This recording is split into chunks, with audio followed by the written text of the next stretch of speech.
Disclaimer. This video's information is being provided for informational, educational, and general interest purposes only. The information in this video is not intended to shock, enrage, or otherwise provoke the viewer. The sole purpose of this video was to raise awareness of true crime-related events. Copyright disclaimer: under Section 107 of the Copyright Act 1976, allowance is made for fair use for purposes such as criticism, comment, news reporting, scholarship, and research. Fair use is a use permitted by copyright statute that might otherwise be infringing. Non-profit, educational, or personal use tips the balance in favor of fair use. I don't know why this boy has to do this.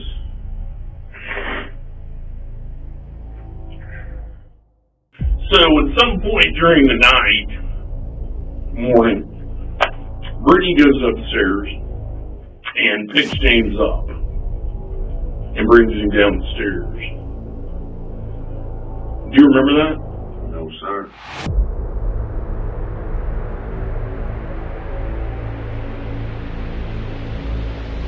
Because she's claiming you were awake and you were there when she carried him running back down the stairs. Is she incorrect there, or is she making that up?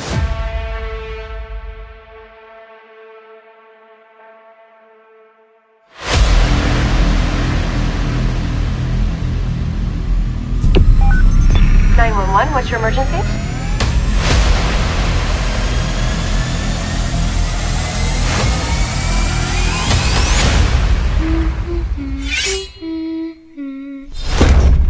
James Hamilton, 43 at the time, was given a kidnapping charge and was given a minimum sentence of 8 years and a maximum sentence of 12 years by a judge.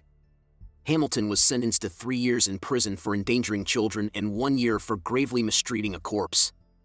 He was given 219 days in prison. The sentences must be served in order. As part of a plea agreement in relation to the February death of James Hutchinson, the young son of his girlfriend Brittany Gosney, Hamilton pleaded guilty in August to kidnapping, gross abuse of a corpse, and 2 counts of child endangerment.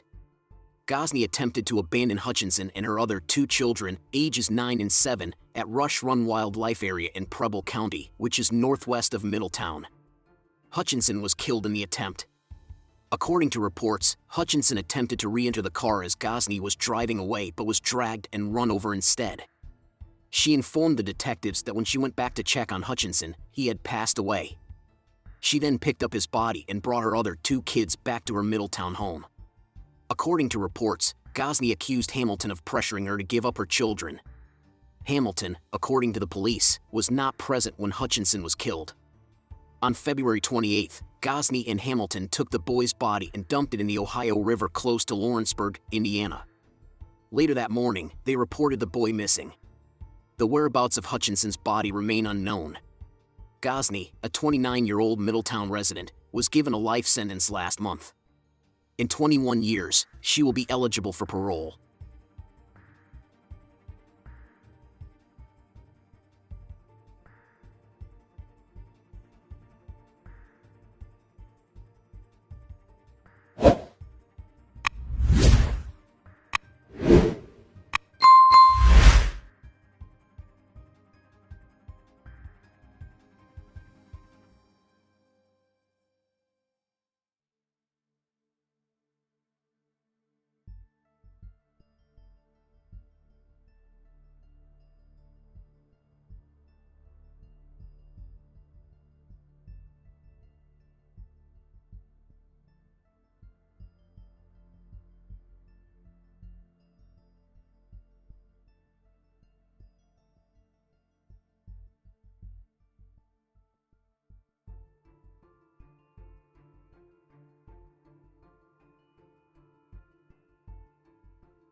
Hey, what's up, bub?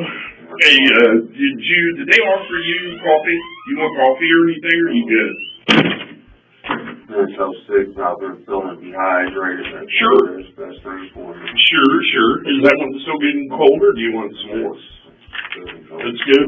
Well, my name is Macintosh, and I'll give you one of my cards here before we leave. I believe you've already met Hoover. Yes. So, basically we're all, I'm sure including you, we're here for the same reason, trying to get some idea, some clue, some even remote idea as to what happened with James is his name, right? So like I said, pretty much my standard thing. You don't have to talk to me if you don't want to, but we're all here for the same goal. Same reason. And, you're free to leave whenever you want, but whatever. But again, we have got to find this old fellow. Oh, yes. We have got to. Believe me, that's the best thing I want. So, let me start off. Well, good. I'm glad to hear that. I really am. That's the only thing I want. Well, good. Well, let me start off by getting some information from you. Spell your first name for me. James. And your middle name.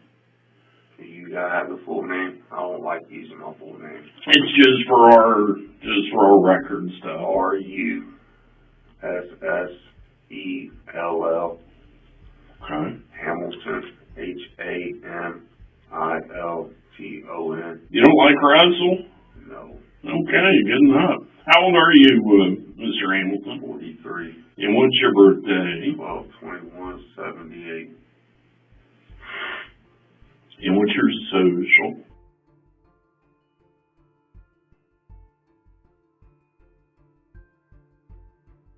And what is your address? 507 Crawford. Mm-hmm. Street, Middletown, Ohio. Okay. Hold on just a quick second, all right?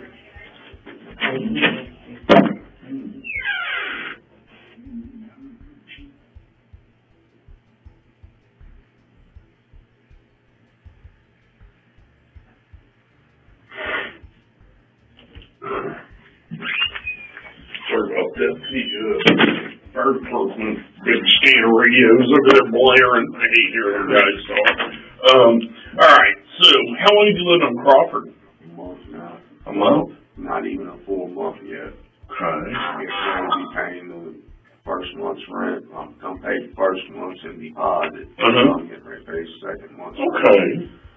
I got you. So, where are you working at? Work off and on for Native Construction, Native Electric. Okay. Right here on Central. Of course, I've been off all week sick. Right. Think you may have the COVID, or do you know? Don't know for sure. Right. I went and I was tested. It tested negative. They can say what they want to do. I don't buy them tests. I don't buy them things worth a shit. The way I've been filming, right? I mean, all congested down in there, all over my nose. Yeah, it's more like sinus or pneumonia or something. Sounds like. Second one's what I think it is. Oh wow. Okay. So where'd you all live at before you moved to Crawford? Stayed in a motel. Oh really? Where was that at? Up in Centerville. Which one? Do you recall?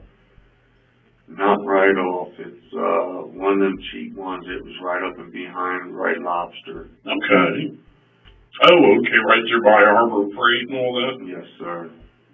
Off Kingsbridge, maybe? Yes, sir. That's the name of it, even.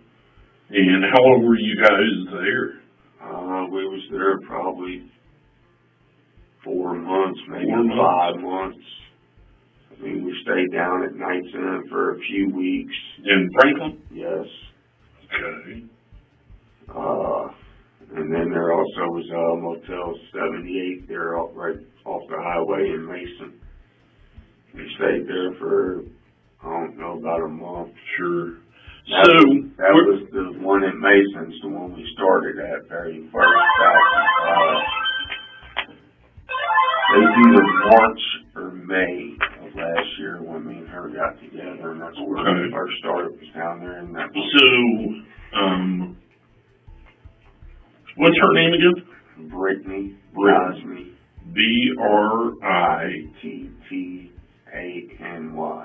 And spell her. Gosney. GOSSNEY. I've never heard that name before. How old is she? 38. 38. Just, you know her birthday off the top of your head? Not off the top of my head, no. So now, how many kids total are there? 3. Let's start with the oldest one. Are these your children? No, they're okay. biological. Okay. But you've been with Brittany for how long? About 9 months now. Okay. So they're coming up on being your kids. March or May of last year. Right. So, yeah, you've been with her 9 months and 3 younger kids, and they may as well be yours, I would imagine. Wow. Do they have the same dad? No, they don't. Does any of their fathers have anything to do with them at all? No. Okay. Well, let's start with the oldest one, and tell me that one's name. You know what her middle name? No, I do not. Okay, what's her last name? Gosney. And how old is she? She's just turned 9. 9, okay. And you know who her father is? I don't know. Okay. And give me the next one. And what's his last name? And do you know his daddy? No, I do not. Okay. How old? He is 7. 7. And then we got little James. Yeah. And no relation to you, but you guys got the same name, correct? Not the last name. His last name's Hutcherson. You know how to spell it?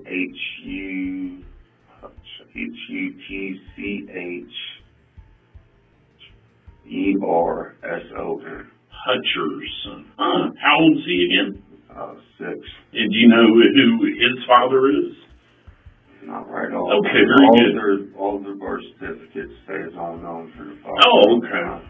So are either of them by the same guy, by the same dad, or do you know? Not that I'm aware of, no. Okay. So, and I'm sure we'll kind of bounce back and forth, but just kind of take me, let's start yesterday afternoon at about noon. Yesterday at about 12 o'clock. Where was everybody at noon? Home watching TV. So all 3 of the kids, you and Brittany, were at home watching television. Yes, sir. Now, with that being said, I never made it in your house, so I may ask you a bunch of questions, just like where things were. So where is the television? When you first walk through the front door of the living room. Kind of in the living room. So just from looking through, do you guys have furniture yet and all that? We don't have beds and that for the kids and that. We got a mattress me and her sleeps on the floor. Do you have like couches in the living room? Couch. Got entertainment stand. TV. So you guys are all in the living room, let's call it, watching. They have their own rooms upstairs where they sleep. Okay. So do they have TVs up there? Not yet. No. Okay. So yesterday at noon, you guys are all in the living room watching TV. What were you guys watching? Do you remember? Kids cartoons. Okay. I don't really pay attention. Sure, I gotcha. I actually sit back like this, sitting there watching my cameras, make sure nobody comes messing with me. Right. So you've got surveillance cameras? Yes. Are they live or do they record anywhere? They don't record nowhere. I need a hard drive for them. Oh, I gotcha. So you just got so do you have a separate monitor for the cameras? Where is that at? Hanging right above it. Oh, okay. I gotcha. So you guys have got, 3 cars? Yes. Okay. Have you had problems with people bothering your shit before? When I first moved up there, I had an ATV stolen off. Oh, did it? I made a police report. Right. Where were you living at then? Over on Woodside. Okay. So, yesterday about noon, you guys were all watching TV, watch cartoons. You're mainly paying attention to the surveillance cameras. So let's move forward to about, let's say, 2 o'clock. Probably around 2 o'clock when I dozed off, took in a nap. But all the kids, Brittany and you, were all right there? Yes. Okay. What time did you guys eat dinner?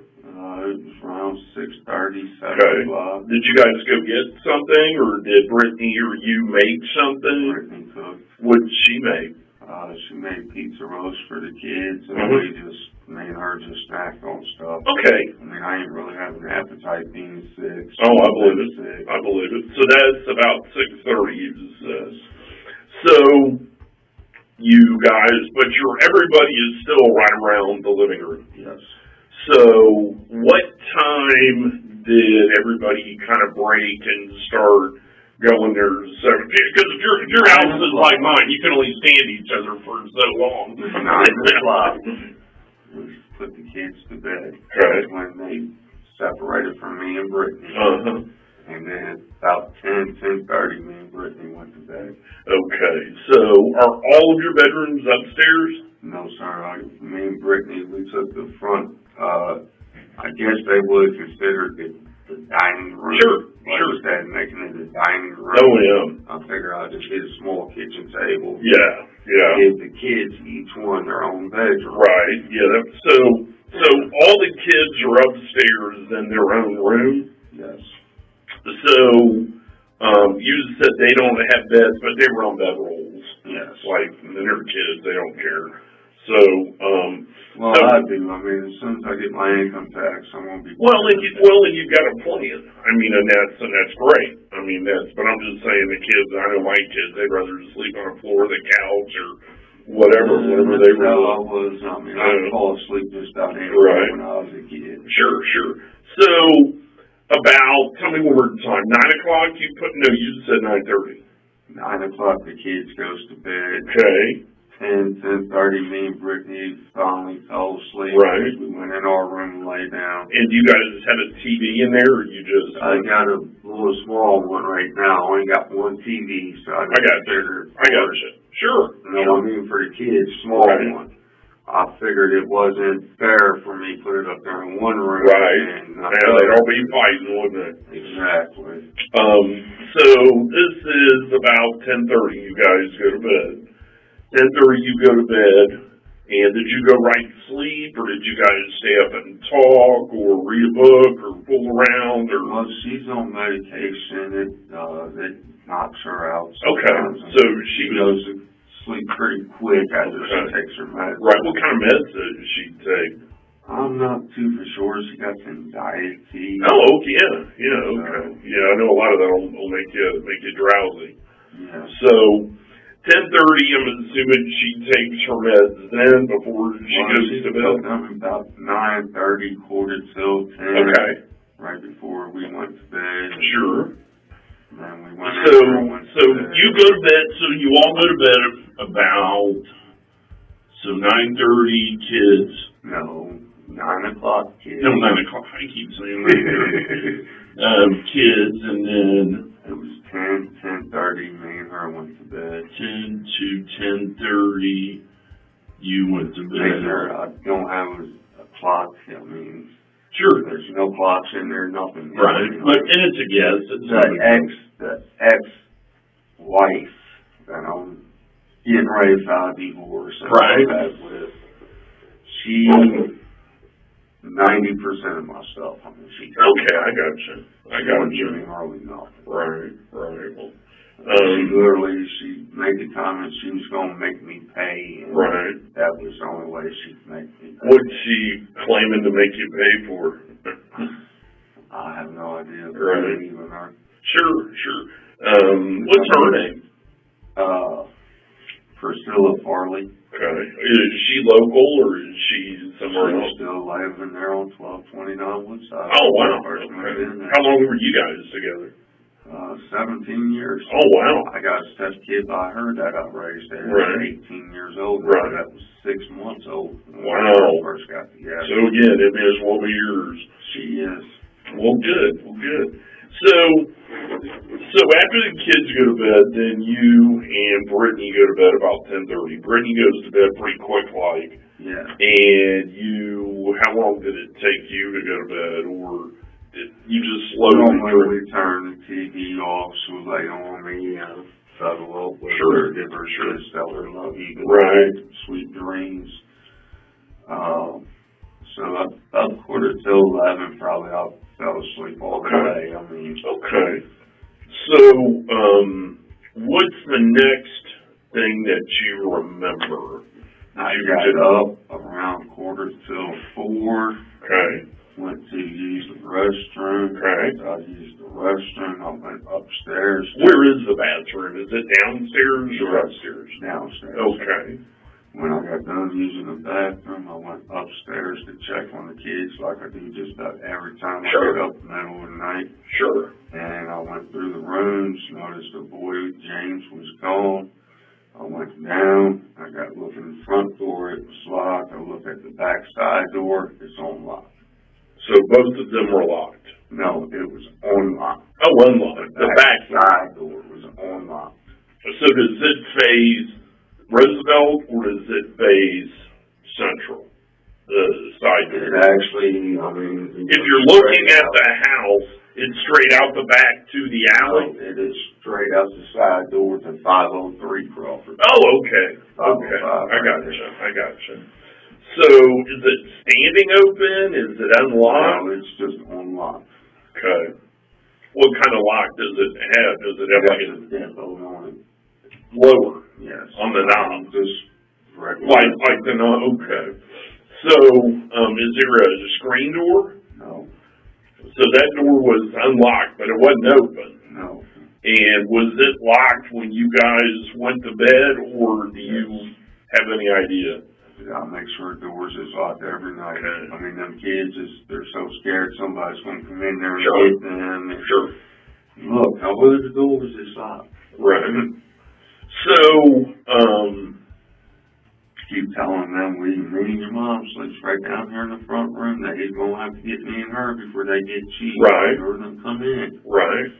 So is there a door on your and Brittany's room? Yes. Okay. And was that closed or open? Closed. It was closed. Well, there ain't an actual door for our bedroom. We got two curtains hanging there for our private. Right. But we got our front door that comes in off Crawford. Uh-huh. And there's another side door that comes out that's right there in our bedroom. Right, your bedroom. Okay. And I mean, all the doors stays locked. That one that goes So, in our bedroom. So tell me again, what time did you notice him missing? Tell me one more time. About 3:45, 4 o'clock. So about 3:45 to 4 o'clock is whenever you checked in his room. Yes. And he was not there.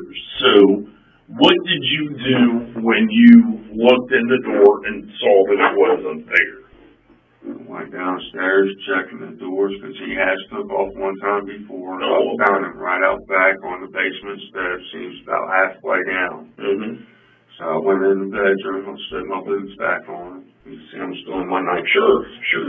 Slid my boots on. I grabbed my basement key. I grabbed my truck key, my car key. All of that. Went out, checked everything out there. Mm-hmm. Nowhere in sight. And that is... Go ahead. I walked about 4 or 5 blocks through there looking for him and that through the alleys and all that. Didn't see him nowhere. I got tired of walking. I went back home, grabbed my minivan, went out looking for him. About an hour and a half. Got back home. I took me my medicine that I'm supposed to be taking. What is that? I've just been buying Dayquil. Oh, okay, I got you. So, sure. And there's some nights I'll 2-3 hours, and then I'll be up 2-3 hours. I'll get back up. Uh-huh. So it just depends on it. I mean, last night I got up one time. Right. So. And so you've been up since 4, or did you go back to sleep? Well, I went home about 5:30. Took my medicine. I was taking Thermoflu, Dayquil, and Mucinex. Sure. Trying to get all of it. Right. Kind of balance it up. And took some. I winded up laying there, dozing back off. In bed or on a couch? On the couch. On a couch. So, at what point did you wake up the kids or Brittany to make sure they didn't know where little James was? Well, it was around about 8:30 this morning. Mm-hmm. I woke up with everybody, and we all went looking again, and then we couldn't find him nowhere. We came here. Sure. I mean, this was our last resort. Right. Did he have his shoes on? Did he wear his shoes? I ain't been up in this room. I don't know what's going on. What was he wearing the last time you saw him? He had on a pair of blue and red Batman pants, night pants. Sure. And a red night t-shirt. Blue and red Batman pants.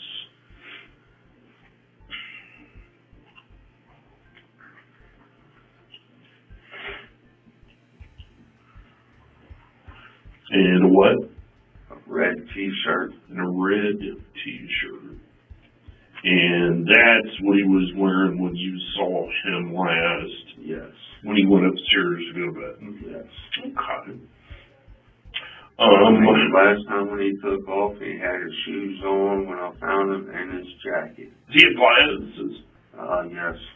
So does, what color hair does he got? Brown. How long is it? About your length, maybe a little longer. Hopefully you got a big ass bald spot. No, not yet.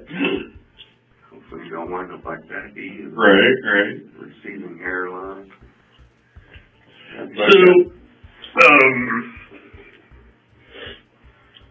what's your gut feeling of what you think happened to little James?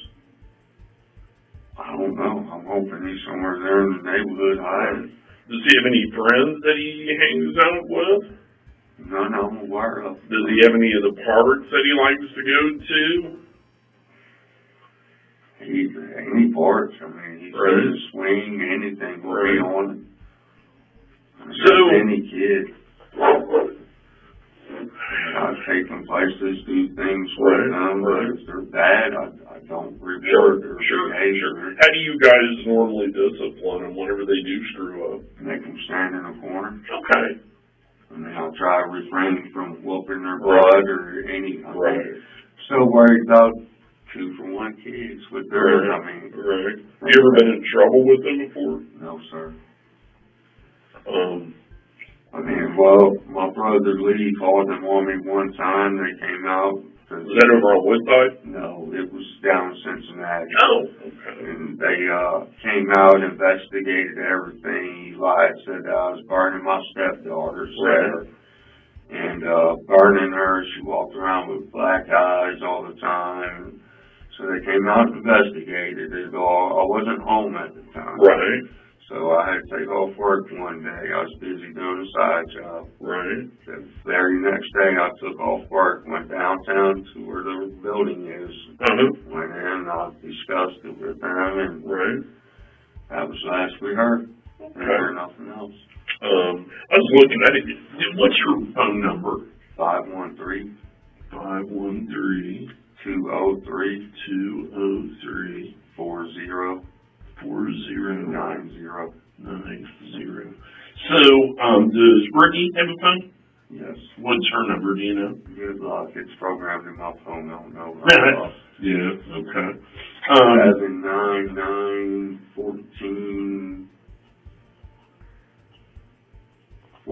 something. I can't remember. That's all right. We'll do that. Okay. Well, like I said, I really appreciate you talking to me. And we're still trying to get to the bottom of all this. And obviously you and Brittany are our number one sources of information that's going to help us right now. So, again, you got to go to the bathroom, you got to do any of that, let me know. I mean, you're not, you're free to go whenever, but we got to find him. I'm sure you want him found as bad as we do. I'd like to go as soon as possible before I go back out looking for him. Sure. Well, you hold tight right here. If you need something knocking on the door, I'm going to go check and see what else they can come up with, and maybe I got some good news. I hope so. All right? I don't know why this boy has to do this.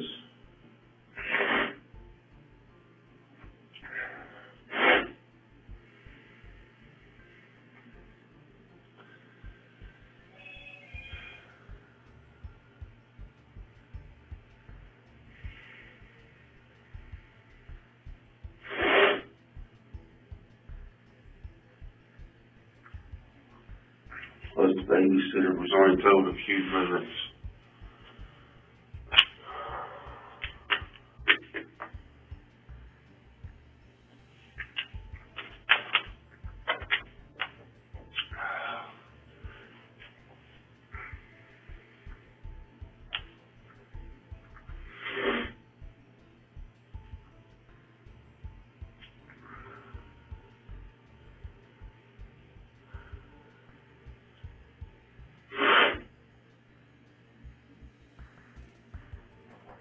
God, James, why do you do this to us? Come on, I'm gonna get out and look for my stepson.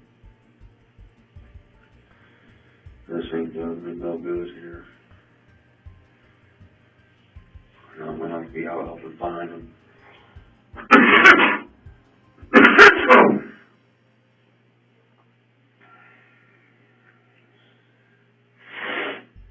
Come on, I wanna go try to find my stepson, man.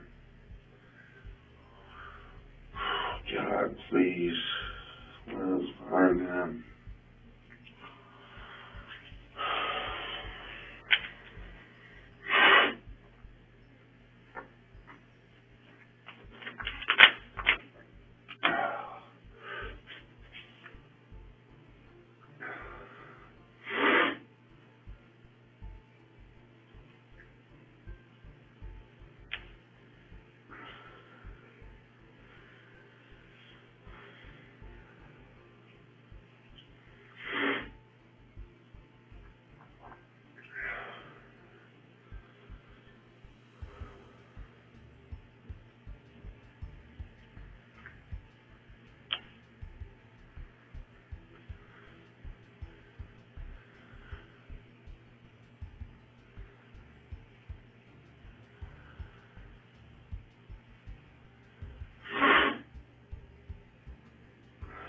Come on, let me go do something before I fall asleep again. I hate being sick. That's all I want to do when I sit around is go to bed.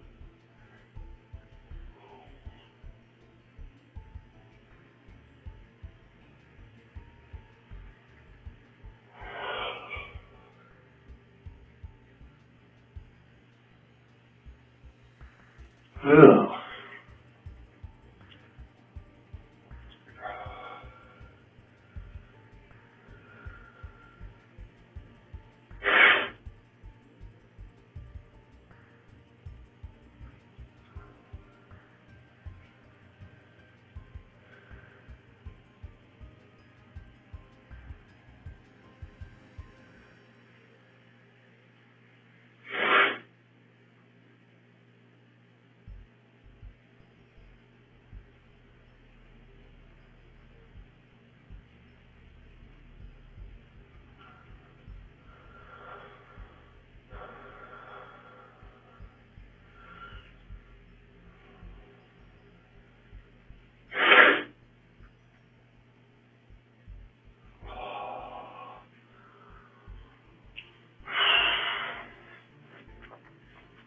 This shit, man, makes me fucking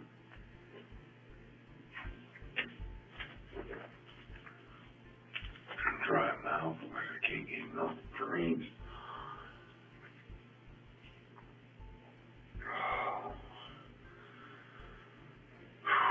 Man, my fucking head.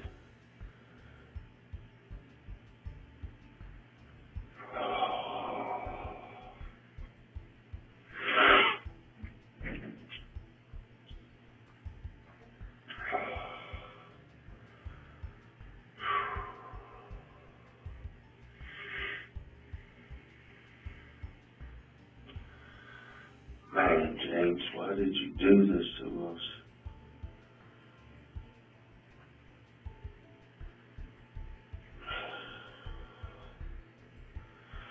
Why couldn't you just been hide outside like you was last time?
I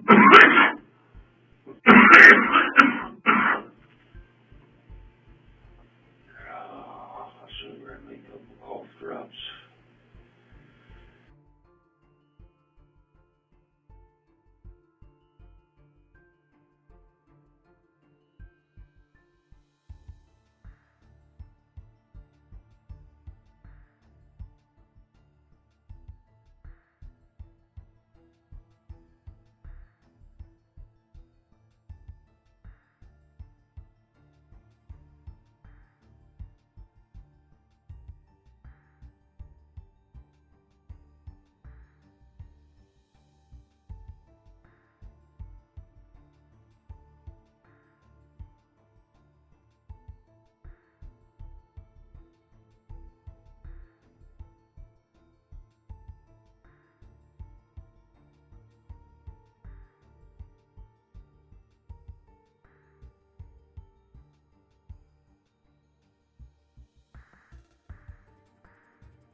Hello.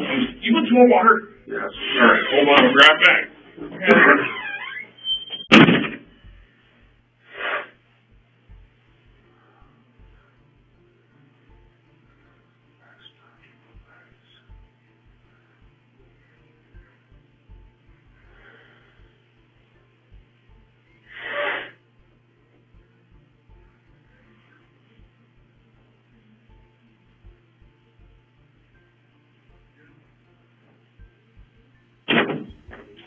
Here we go.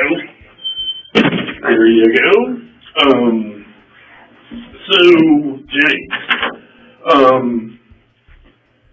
I've gotten some more, I got a little bit more info than we talked last time, and just because you've been here for a while, and you got brought down in Cruiser, didn't you?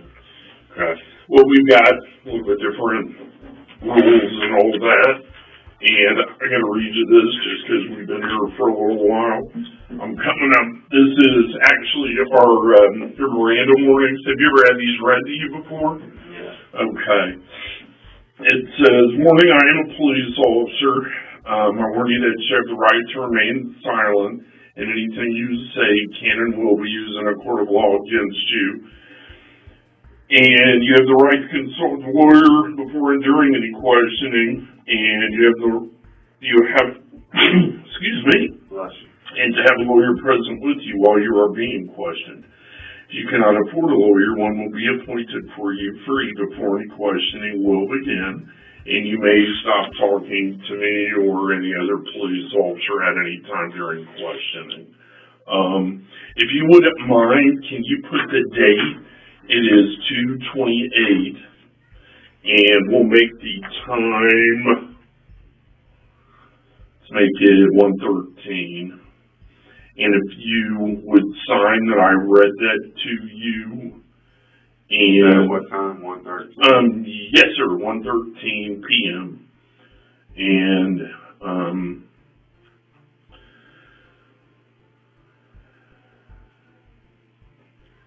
if you wouldn't mind signing that for me, and do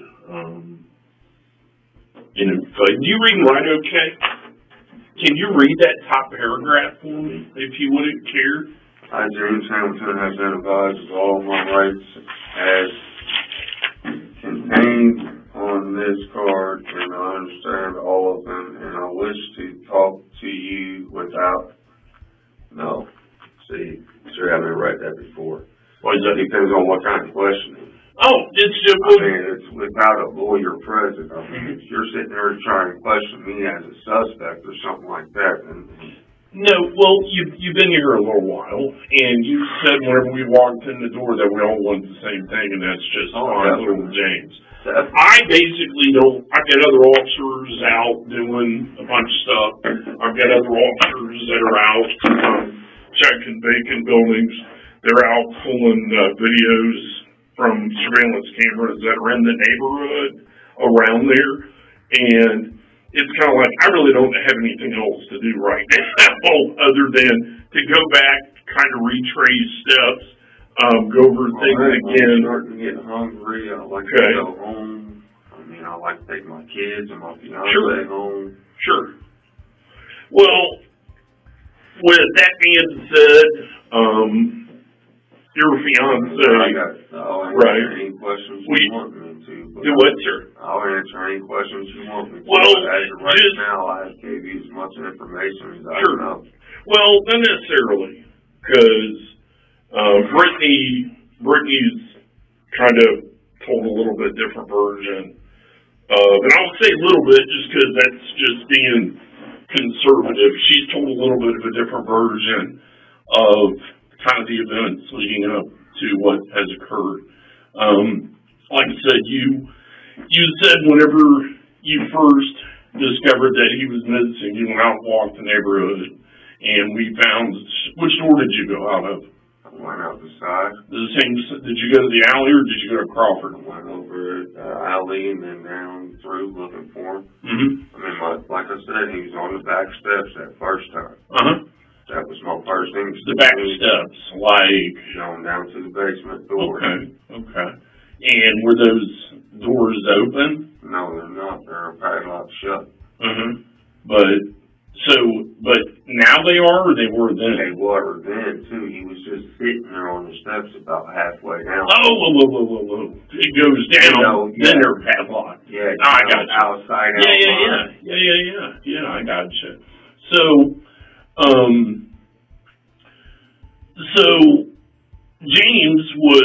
little James was kind of acting up a little bit last night. And he had to go to bed early, right? Yes. And what time did he go up to don't recall. Just a guess. I don't even want to give you a guess because I do not recall. So, but it was before everybody else. Yes. So you go upstairs with James and help him get in his bed or in his bedroom. I did not. Okay, you did not what? Go upstairs with James. Okay. Who went up with him? they do it on their own. Okay, so he went up early and earlier than everybody else.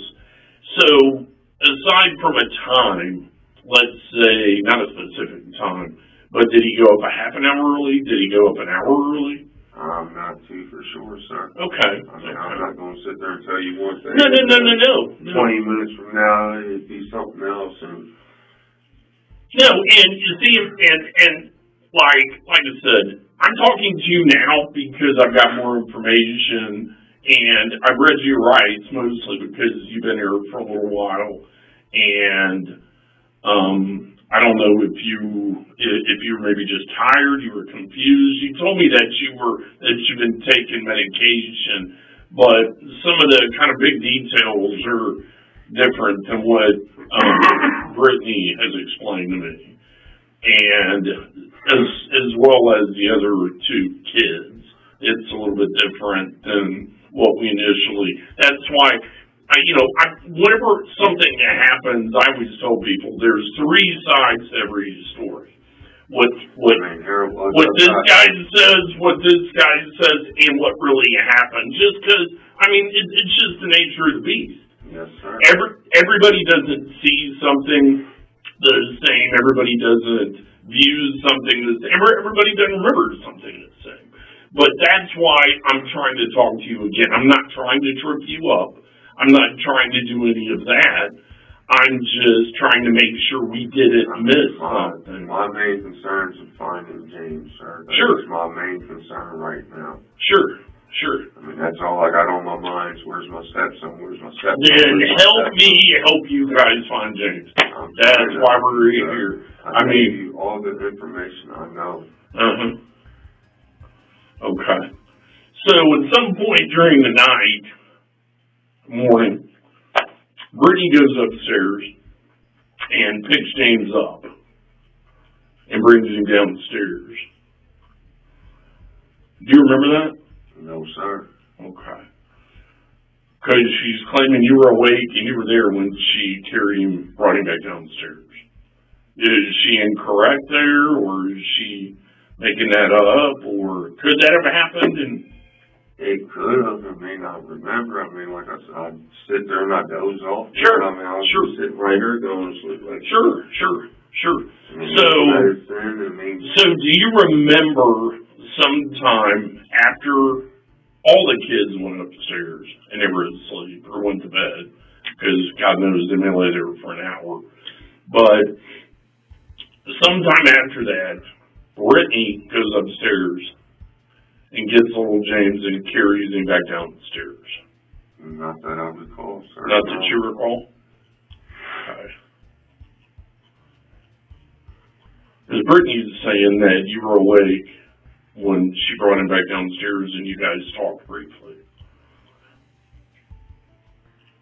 I might have, but I do not recall, sir. Okay. When I'm half asleep in that, Sure. But you're positive that whenever James went upstairs, you didn't go up with him? I'm positive on that one. You're 110%. Yes. So,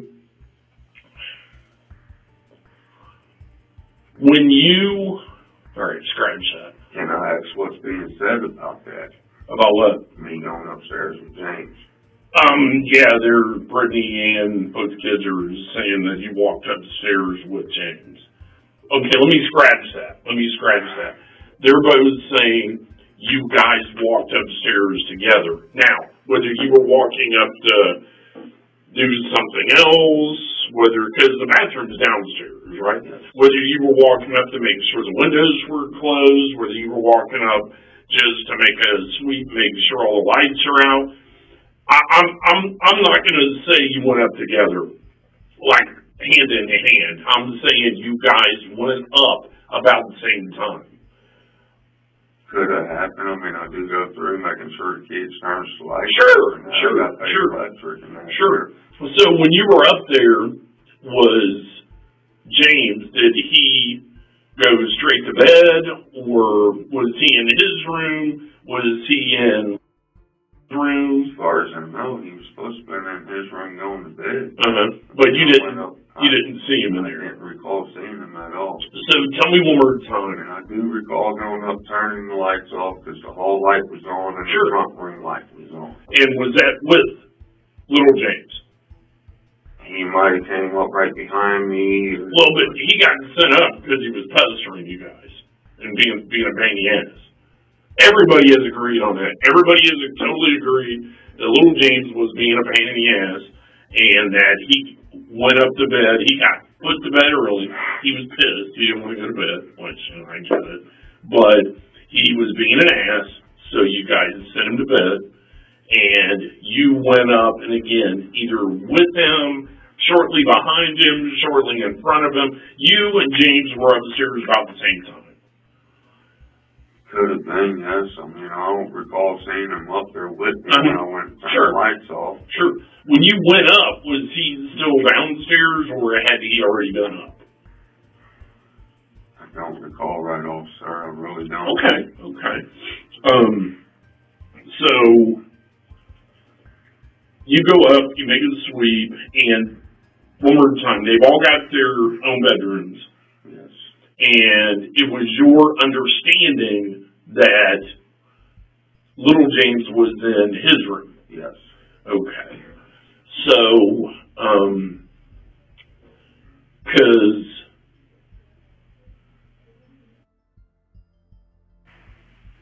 is saying, and kind of half-backed him up here, and again, I know they were kids, but that James was actually in his bedroom with sleeping on the same mattress or bedroll that when Brittany came in and picked him up and took him back downstairs.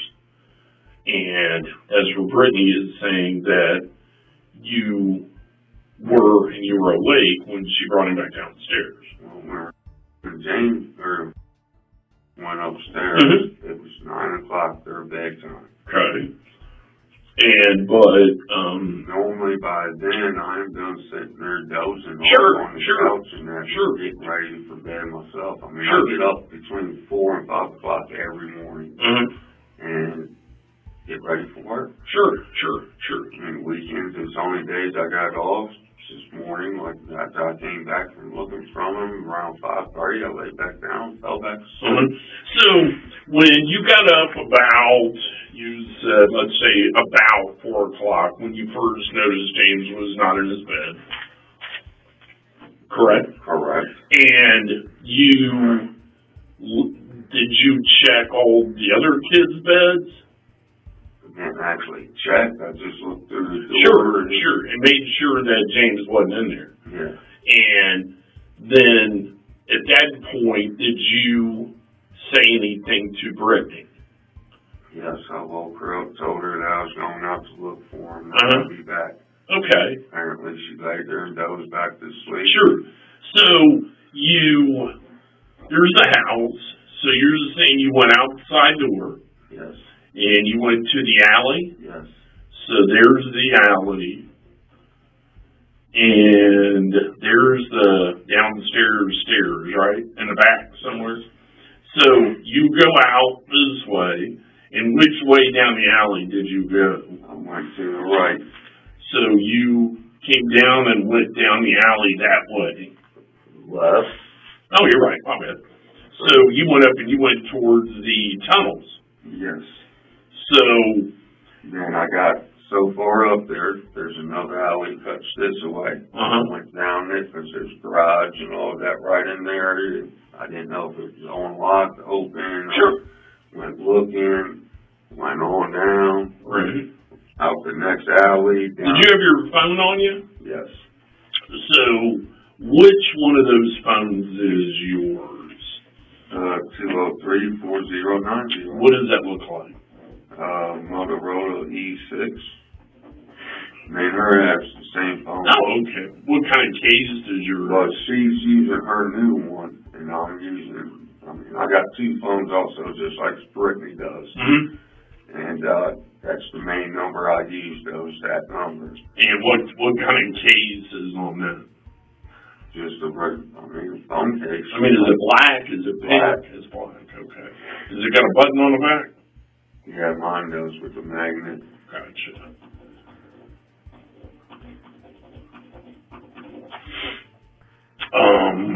And Brittany, her phone is an E6, right? Well, she's using her, I don't even remember what kind it is. The one she mainly uses is her new one. Okay. Okay, cool.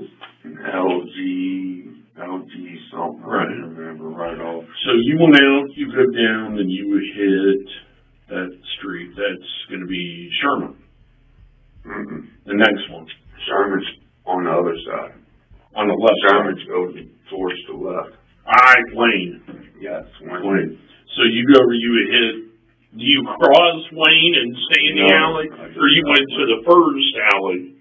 I went down Wayne to that little park that sits down there. Oh, yeah. That's an instinct Right there at the park. So you did walk all the way down to Sherman Park?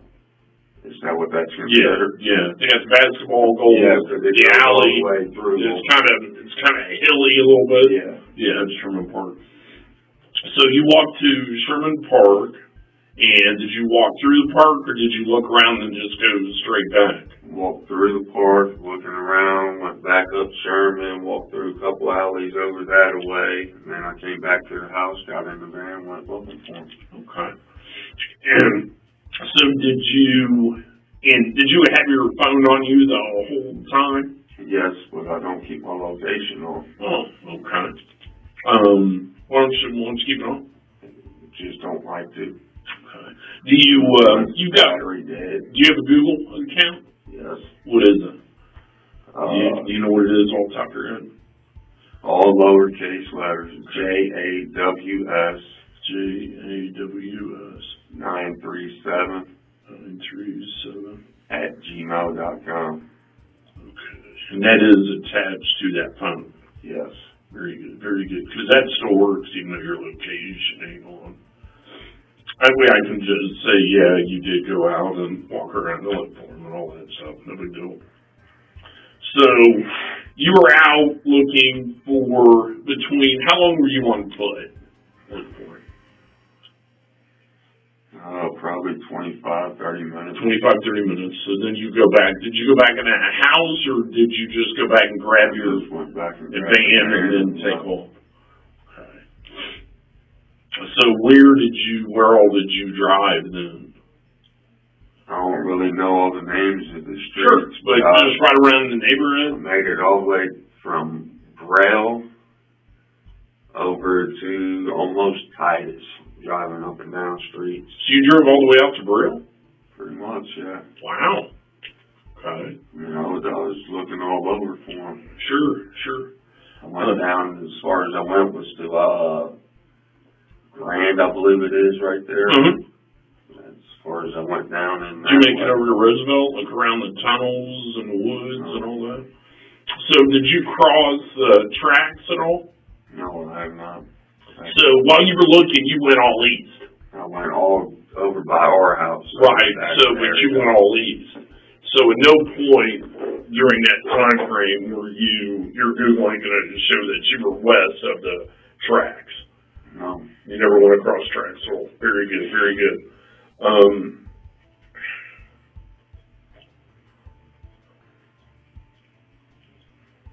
Well, and with these kind of things, since I basically got nothing else to go on until I do, I'm sure you've seen enough TV and enough movies that all we can really do is focus on you guys to see if there's any info that you guys just forgot or anything of that nature.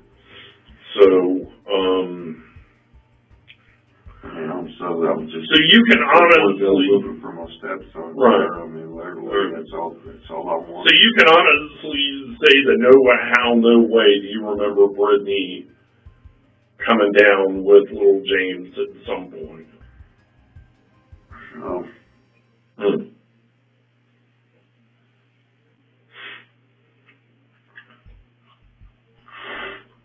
I mean, not that I recall. Like I said, I was sitting here off and that. Right. Well, James, here's kind of where we are, like, just totally being completely and totally honest with you.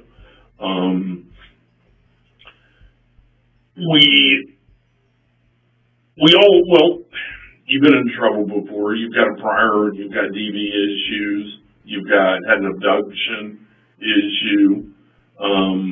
That was dismissed in court, though. Okay, all right. What court was that? Cincinnati, Hamilton County. But what I'm saying is, we all do things that get out of hand. There's always things that are going to pop up that, looking back, we wish we could have changed or have controlled or did later. There's a lot of things. And I'm right here with you. I'm right behind you. Just because I'm on this side of the table, I ain't one frog's hair any better than you are. You're just. I dealt with detective. I'll get his name right here over my nephew touching my stepfather there. Right. One of these or the other one? The one of these. Detective, I can't remember his name right off. Right. Who was your nephew? Michael Abney. Okay. So, but what we are right here, right now, is kind of, I guess, I hate using the word, but I'll use the word opportunity, just because I really have never, in 15 years, I've never been able to figure out a better word for it.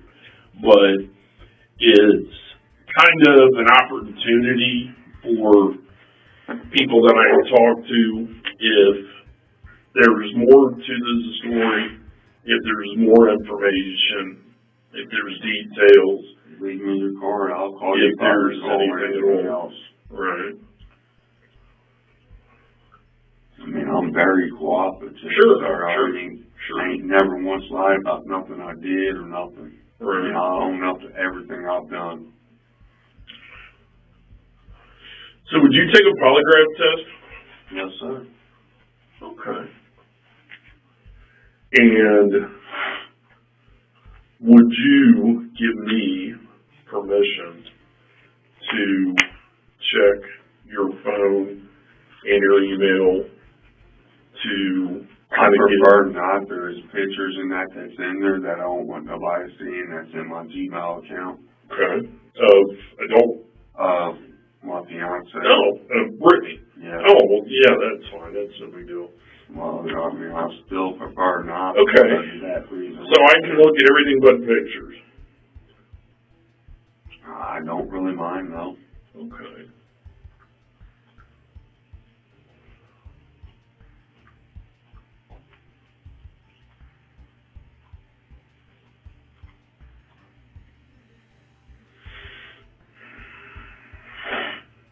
All right. Well, hold tight. Grab it. Can I ask how much longer this is going to be, sir? I'd love to go look for my son. I need my medicine. Freaking keep me hands up.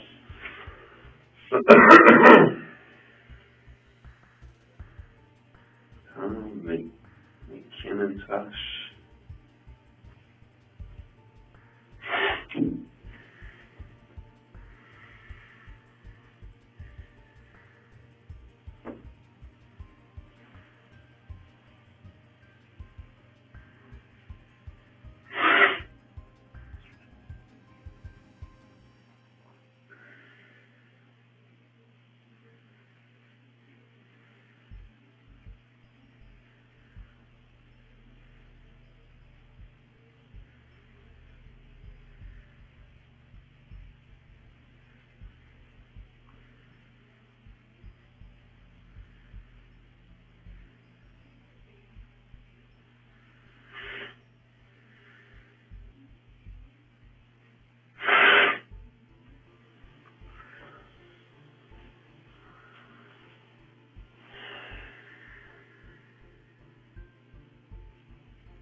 Come on, I'm fucking hungry. I need a cigarette. I need to go look for my son. I need to take my medicine. Man, I still got some laundry we gotta go to for the kids, us.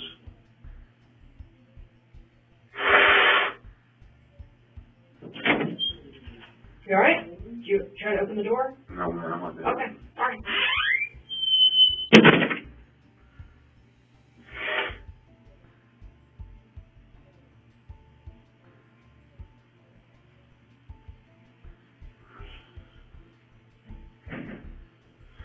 God, come on, I want to go help try to find my son.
Hey, James. Yes, sir. Talked to you out there at your house Yes, for sir. a few minutes. I just talked to my girlfriend there, and I'm terrible with names. What's her name? Brittany. Brittany. All right, now she's told me most of the truth, okay? She's saying she don't remember where he's at, but she's told me about he's dead, okay? And that you guys were together with the children, okay? It is what it is. Like I told her, Can't change it. I can help you through this, but you gotta help me through this, okay? What do you want to know, sir? I need to know where the body's at. That I do not know. As for me being with her and the kids, no, sir, I was not. Okay, and we can talk about that I later. got home. We can talk about if you were there or not later, okay? She's saying all five of you were together, and this is what happened, okay? I'm not gonna go into details, what she told me there, okay? So at this point, Well, what did she tell you that happened, sir? well, I know that he's dead, and I know that his body's somewhere, and I need to figure out, I'm wanting right now to recover his body is really important to me, because it gives closure to both of you guys, okay? That's the most important thing. We can go into detail later, okay? But right now, I need to know where you guys were at when this happened, or where she was at when this happened. Okay, because surely she's smart enough to tell you, even if you weren't with her, okay, you gotta take some, ownership of this, okay? Don't minimize anything. The ownership I would take of it, where I didn't call when she brought the body home, sir. Okay. Where is the body then? When she brought the body home, what did she say she did with it? She didn't tell me, sir. It happened up at Rush Run Park. It's where it happened at. It happened in Rush Run. Yes, she was supposed to take the kids up there, give them a scare tactic. Right. Drop them off for a few minutes, turn around, go get them. Because they all was acting up real bad. Right. Well, all of a sudden she calls me tells me he's dead. Who's dead? And she told me that James was chasing after her. That he tripped and fell and hit his head, busted his head open. Okay. And he was dead. And that very well, it's an accident. But now, so when she brought the body back to the house. She brought the body back to the house. And what's the conversation then? Conversation. I'd have been freaking out. I was. I Okay. told her. I mean, she called me. She said, I can't find nowhere to do this. Zach dropped the phone for nothing. I said, Rush Run, boat dock. Right there by the bathroom. Right. She told me that she's at some building. Right. I don't know exactly where she's talking about, the building up there at Rush Run or none of that. So, did she leave? You're saying she brought the body back home, though? Yes. Okay, where was the body at when you saw it? Upstairs in his bedroom. In his bedroom. What time? When was all this? A couple days ago? Yesterday, today? Friday night. It was Friday night, so we're into Sunday now. We were Sunday morning. And how did you guys come up with the idea of, well, we're going to have to report him missing at some point, correct? Yes. Okay. That was her idea, sir. Okay. So, you guys are up, or she's up at Rush Run. She brings the body home. Does she go back up to Rush Run? No, she does not. Okay, this is going to help you tremendously. If I can find this and you weren't there, then if you can help me find the body, then that's going to be huge for you. Right now, you're trying to do the right thing and help out your fiance. You're protective of her already. We've established that because you were talking about having dirty pics over, and you don't. That's what a man does. The man protects and helps. I'm going to call her your wife, but nobody's blaming you for you trying to help her. Yeah. I'd help my wife. Okay, I understand that. I understand the love that you have for her. Okay, it's not what we're talking about. We really do understand that. So she brings the body home. Is it in the bedroom? And then what happens? Even if you yourself went out totally by yourself and got rid of it, I just need to know where. You're still helping your wife. I don't know exactly where it was, sir. Okay, were you with her when the body was dumped? Yes. Okay. If we went out driving, did you take it back up to Rush Run? We wasn't up at Rush Run, man. He's off a bridge. He's in the river. Okay. What bridge? Middletown Bridge? No. Cincinnati. Down in Cincinnati? Well, it's the bridge that goes from Kentucky to Indiana. The 71 bridge? Is that 71? 275. Oh, okay. Right. Did you bag him up or anything? No. So he was in his clothing? Okay. How did you what time of day or night is this? This was about 3 o'clock this morning. This morning? Okay. What did you do with the other two kids go with you then? No, they was at home and back asleep. Alright, so both of you guys get up. We got to do something. And then take him down to Cincinnati off 71, you're thinking? 275, yeah. Okay, and just throw him off the bridge, or did you? Hold him off the bridge. Was it like a stream, or was it the actual river? The actual river. The Ohio River, the big one. Yes. Alright, but you're doing good. I know this is hard on you. Alright, look at me. I know this is hard on you. Now I'm going to jail just for helping her. Though. Okay, we can figure all that out. Okay, listen, this ain't fair to me. It ain't fair to the little boy either. We'll figure it out. I agree with you. I told her that. I mean, when she called me and told me she's at the wrong place, I told her, fucking turn around, come home. Turn around, come home. At the wrong place. You mean a Rush Run? At Rush Run. When she said she wasn't at the right place, there's a building here, I can't do it there, I said, turn around, come on home. Just bring him home. All right. Okay. What was her plan then? Because he didn't accidentally get fall. I don't know, sir. I mean, the story she told me when she came home, 1 minute it was he had the handle door, and she took off, and he fell. On a car? On the van? On my van. Okay. and the next minute it was that he was chasing after her, tripped and fell. So she told you a couple different stories. Yes. Fine. I put that on my mom's grave. Okay. I can confirm that.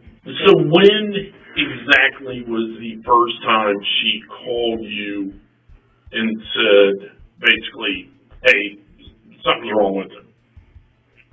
When was that? After she dropped him off there at the boat dock, she called me immediately, told me she's on her way back home and that he's dead. Or I'm sorry, she sent a text to my phone, is what it was. Mm. I called her instantly. What do you mean he's dead? So was he by himself or with the other kids? The other kids was there too. They were with her? Yes. Okay. It was the 3 kids and her that left the other Friday night. Sure. Okay. All right, bud. The only part I had for them was not calling you when she came with the body.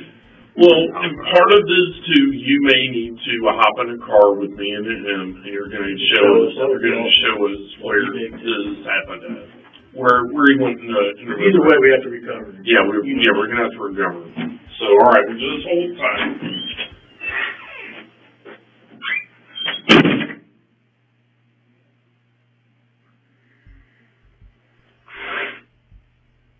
She's trying to blame me for this shit. Oh, fuck this.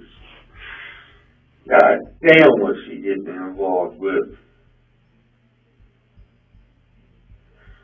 I'm getting ready to spend the rest of my life in jail for nothing, man. I didn't have no part in this except for helping her.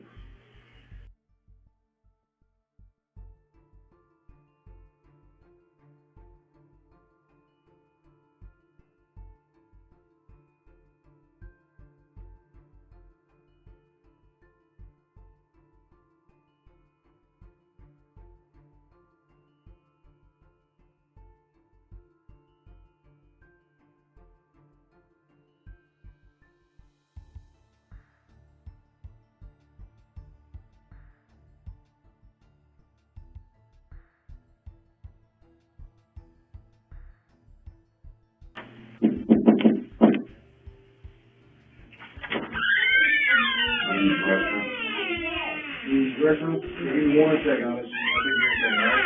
And that's all I was listening, and I'll get you back.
You need to use your restroom?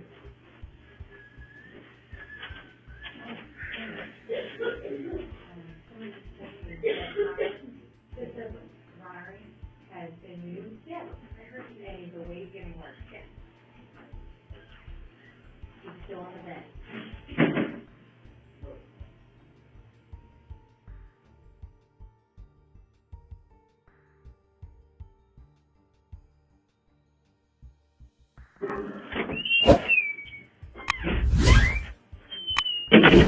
There we go. Don't be too hot on the napkins. You get any rest last night? As well as to be expected, I reckon. Yeah. Alright. I still can't believe I'm fucking let her try me into this bullshit. Right. Really can't. Well, Man, I feel so terrible about it. sure. I really do. Right. So did you get with one of the CEOs asking to speak with us? I thought somebody said you asked to talk to us again.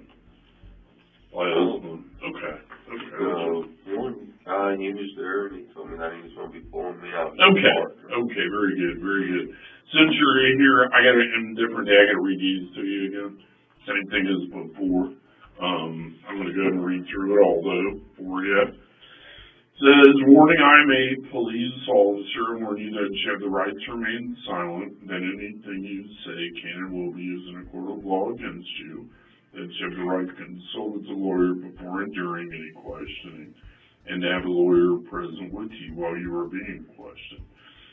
If you cannot afford a lawyer, one will be appointed for you free before any questioning will begin, and you may stop talking to me or any other officer at any time during questioning.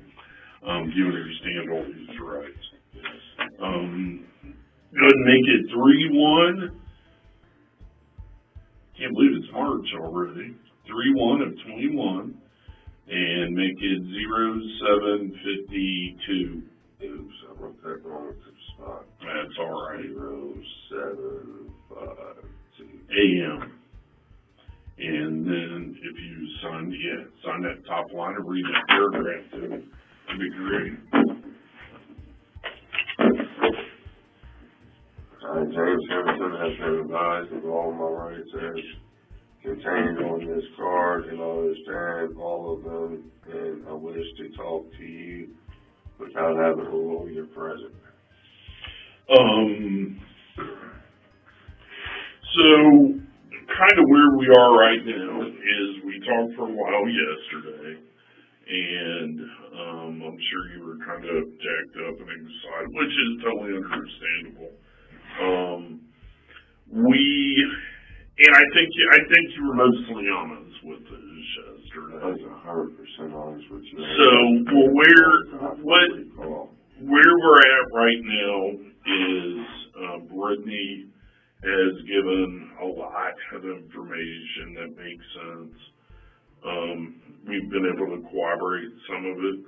There were a few things in particular that I wanted to ask you about. Right now we're at the point where we're kind of missing some pieces.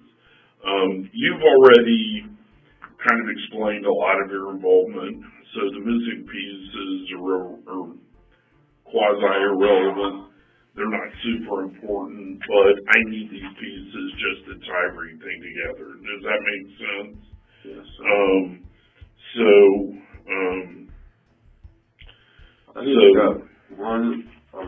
Your partner told me he let me get some phone numbers and that. Yes, and I just thought of that. Remind me of that. When am I going to be entitled to use the phone and have a bond? I don't know right now. I can't give you an exact time. There's a couple. You're going to go up to court at some point today. I know just kind of due to the circumstances for cases like this that are kind of like, I guess, not that any other cases are. Can I ask exactly what all that she said? Well, and this is kind of where this comes into play. As a general rule, what we do is I kind of like to kind of start over again. And a lot of the stuff you've told me, maybe some stuff you left out or were unsure of, or maybe at the time it didn't seem important. But now is kind of where I'd like to start from maybe we'll go back even a day earlier, and I'm just going to let you kind of talk me through the next 48 to whatever hours. Go back the last 9 months, which, what it has been is a big argument over that boy between me and her. Over which boy? James. James. He was always causing problems for us. What do you really want to know? Yeah. Does he, like you say, problems? What kind of problems was he causing? Raising his hand towards his mom, right? Raising her, not wanting to do the schoolwork. Sure. Just a problem child. Mm-hmm. I get it. He took after his dad. His dad didn't. Who was his dad? Louis Edward Hutcherson. Louis Edward. As far as I know. L-E-W? Or L-E-W-I-S. Louis, what is his name? Edward. I don't know how to spell that. I got you. Edward Hutcherson.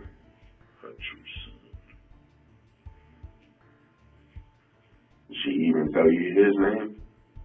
I think she may have told the Hoover.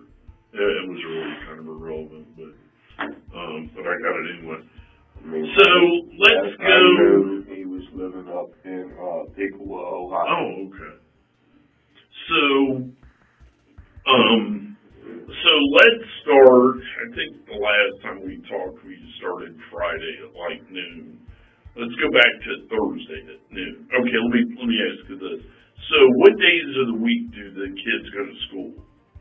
Mondays and Tuesdays. Mondays and Tuesdays. And what hours do they go to school? They get picked up by the bus at like 7:15, 7:30, somewhere right along in there. It might be 8 o'clock. Okay. Because there's mornings I'm not going to work. Right. And they don't get home till around 4:15. Okay. And that's on Mondays and Tuesdays. Yes.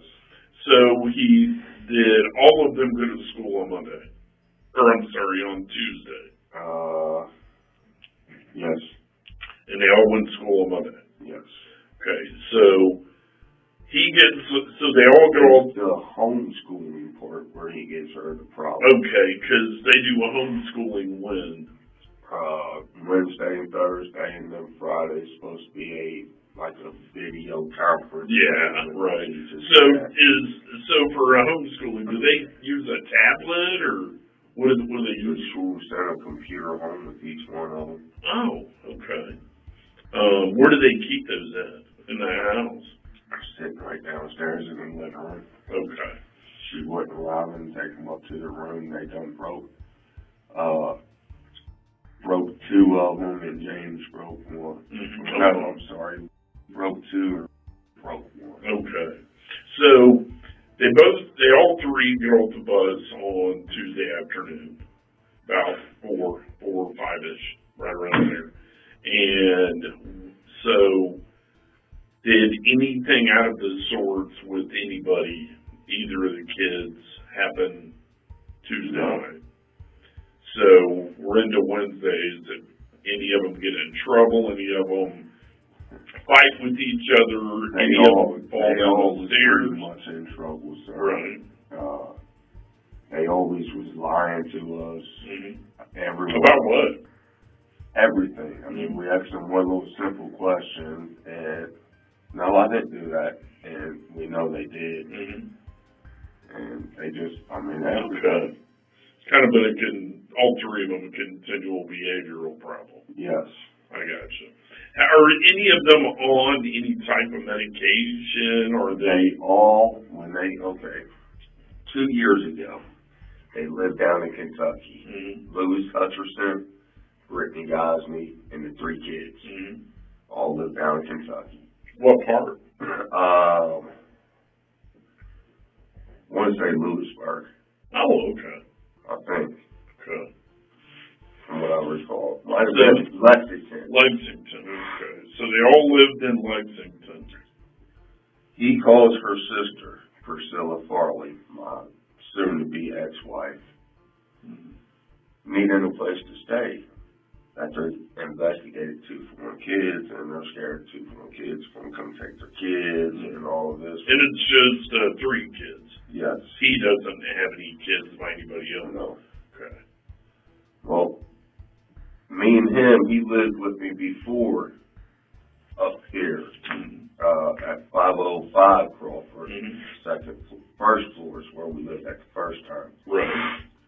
Well, him and my buddy's wife takes off and leaves. He goes down to Lexington, a bunch of stuff was supposed to happen. He called her. But 2 years ago, they called my wife wanting to come up and live with us. And that was for Zilla? Yes. Okay. We let him come and live with us.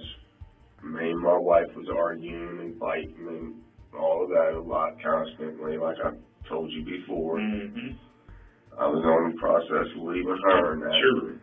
I told her, I said, because she asked me about it, she knew I didn't really want nothing to do with her brother, because how he's done us in the past. Sure.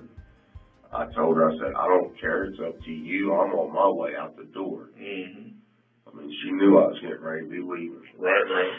Well, she decided to go ahead and go down and get me. I was the only one who drove. I took off, I went down there, I picked all 3 of the kids up, Brittany and him. Me and my wife, all in my pickup truck. Not enough room or nothing for all of them. Right. Me taking chance, child endangerment and all of that. Got them back up here. We lived all together at 1229 Woodside. Apartment 1, first floor. We lived there probably 6 months, 7 months. There was one night I got up late at night. I was in the kitchen, standing in the window looking out. My sciatic nerve was bothering me. So I was walking through the house trying to get it to quit. All of a sudden, I go into the living room. The wife came out, went to the bathroom. She went into the daughter's room, checked on the daughter, went back over into her room. I came out, I sat on the couch. Well, when she was in the bathrooms, when I came and sat on the couch. She came out of the bathroom, went in the daughter's room, on her way back through, she noticed me sitting on the couch. She accused me of being in there fucking Brittany with Eddie right there, Lewis, right there with her. No, never happened. Well, that caused a big argument. We took them and dropped them back off down there in Kentucky, the same place I brought them from. Right. Me and the wife got talking about it and that. I told her, I said, it's not fair to these kids. I said, we cannot let these kids get took from them for our stupidity. So we decided to go back down and get them. We came back up. I was in the process of trying to get Brittany her license, on the wife about getting her license. Well, took them over. When I say them, I mean Lewis and Brittany over to, I can't even think of the name of the park now. It wasn't Smith Park. You cross over the railroad tracks, go up the hill, you make a left-hand turn, and it's straight down in there, you make another left-hand turn. No, it's not Sunset. It's up off 122. No. But you, Seabolt. There we go, Seabolt. I took them to Seabolt Park, let Eddie Lewis drive my truck. He drove around in there for a while, doing pretty good and that. I want to try. Okay, let Brittany drive my truck. She's doing pretty good and all that. I had my car at the time. Well, took them over there and that the next time, let them drive it around and that. All of a sudden, the next thing I know, she just started taking it upon herself, thinking she could drive my car when she wanted to without license. And this is Brittany. Yes. Right. And, but, all of a sudden I get a phone call one day. I'm at work. Lewis, I call him Eddie. That's for years, that's all we call him. Right. But Lewis and her got into a real big argument. Lewis took James with him, wouldn't give him to to her. Mm-hmm. Well, I told her, I said, you're the mother, state of Ohio is mother, state, you got all the rights. Call the police on them. Right. Well, she never did. She called his cell phone, told me what was going on. If you don't give me him, I'm going to call the police on you. Mm-hmm. Well, finally she got him. It was in the day after work. I got off around 4:30, 4:45, somewhere right along in there. I met up with her. I took my truck and parked it at my buddy's house.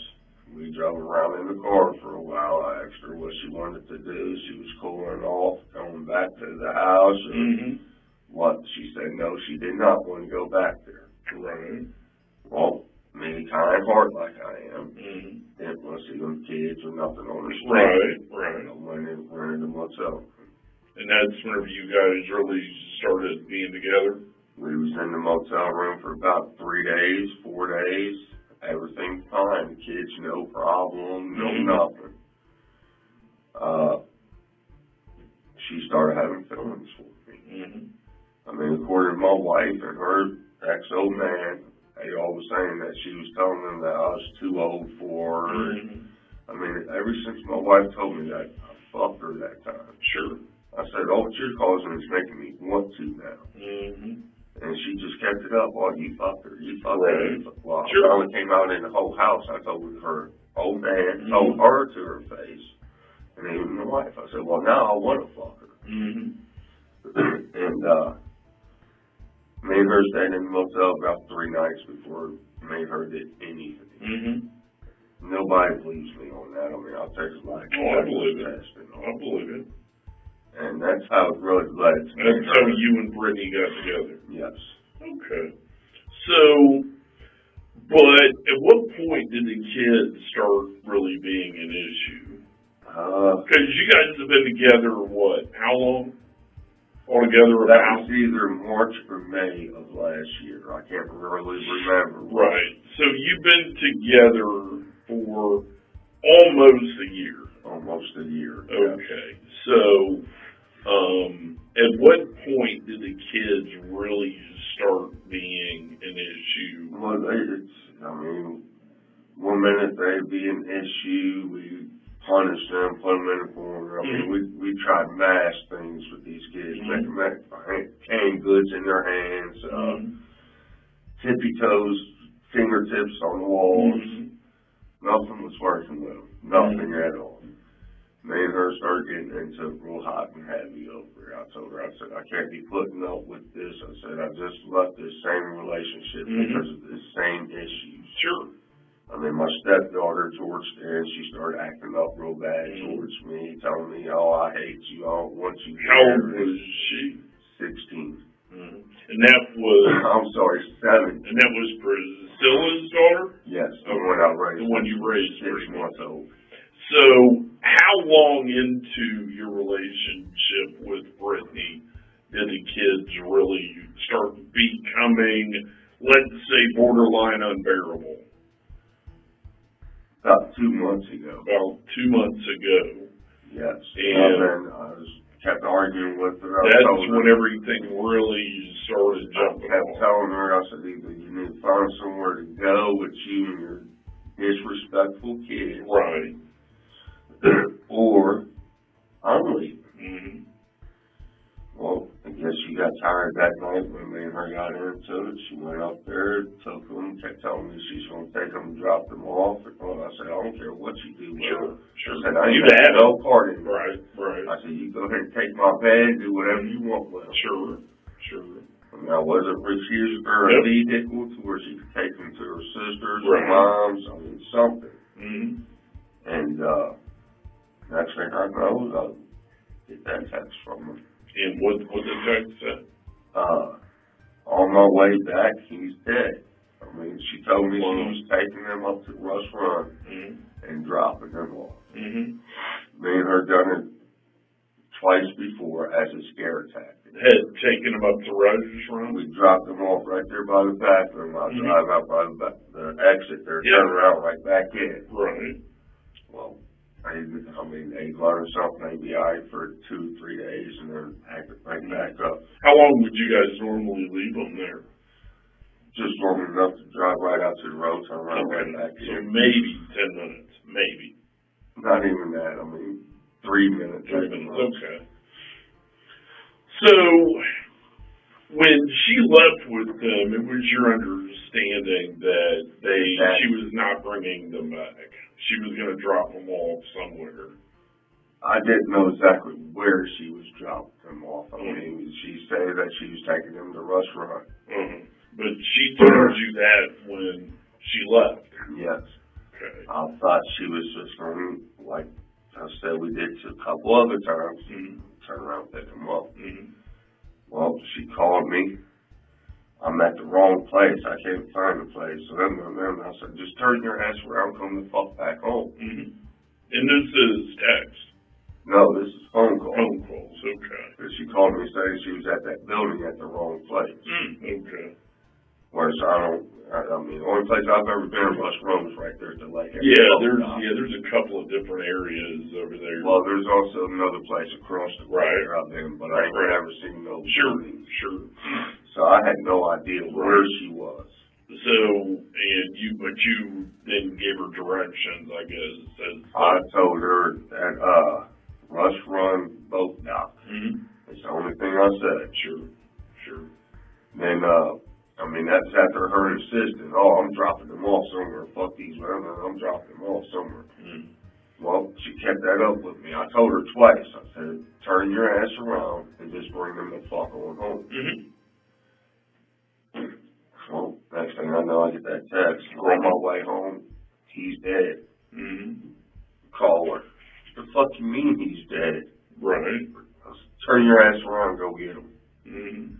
And I was thinking about calling the police on her. I told her that then. She started crying, begging me not to. Right. I love her. I care about her. So I did. I fucked up. Yeah, I get it. I fucked up. So you told her to go back and get him. Yeah. And she did. Yes. And again, And I also told her, I said, you should have called the police when it happened. Mm-hmm. I said, at least then it would have been an accident instead of a murder. Right. So what's your gut? Do you think it was an accident? How did she explain? She told me 2 or 3 different stories about it. Like I told you yesterday, one minute she told me he had to hold up and not handle of the van, one minute he didn't. Right. Then all of a sudden, he had a hold of the handle of the van. Mm-hmm. Did you run him over? No. I swear to God I didn't run him over. I asked the other 2 kids because they were supposed to have seen it all. They said no, she did not run him over. Right. When I seen him, I did not see no indications of him being ran over, nothing. When you saw him, did he have any visible injuries? Just a big one right here on his head. Okay. Was it bleeding? Not bad, Was he bleeding anywhere else from his... No. So, she brings him back home.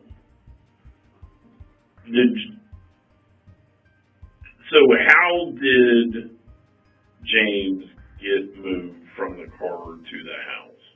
She did. Okay.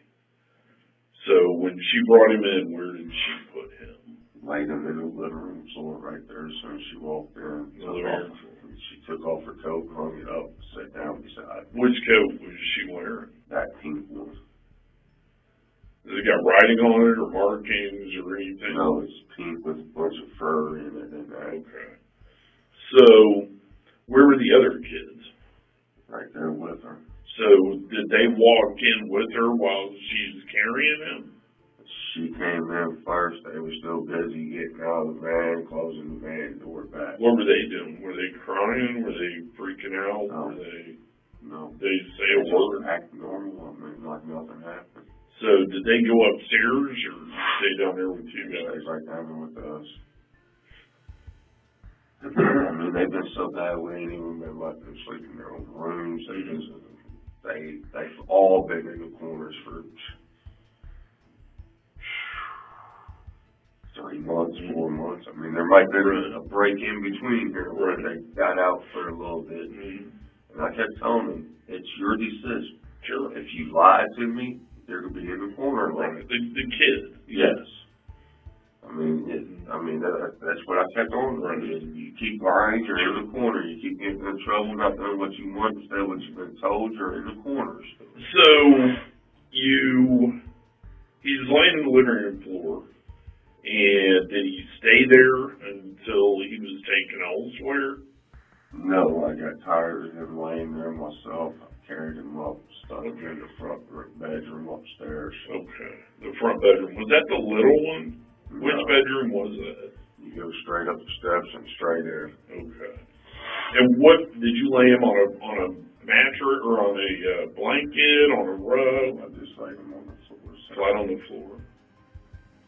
I mean, she didn't even have enough time to see close to his eyes. I did. Right. So, at what point what did you guys discuss then? I was trying to get her to go ahead and call the police today. She didn't want to. She was worried about going to jail. She ain't never been in jail a day in her life at that. I have been. Sure. Told her if anything, I can't see you go to jail and be without your babies and that. I told her, I said, I'll step up to the plate and take the fall for everything. Right. I gotcha. So, how long was he in that residence until he was moved? 1 night. So, 24 hours? Yes. So, kind of starting there, when did you guys decide where you were going to take him? We never really did decide. All what we decided was a bridge in the river. And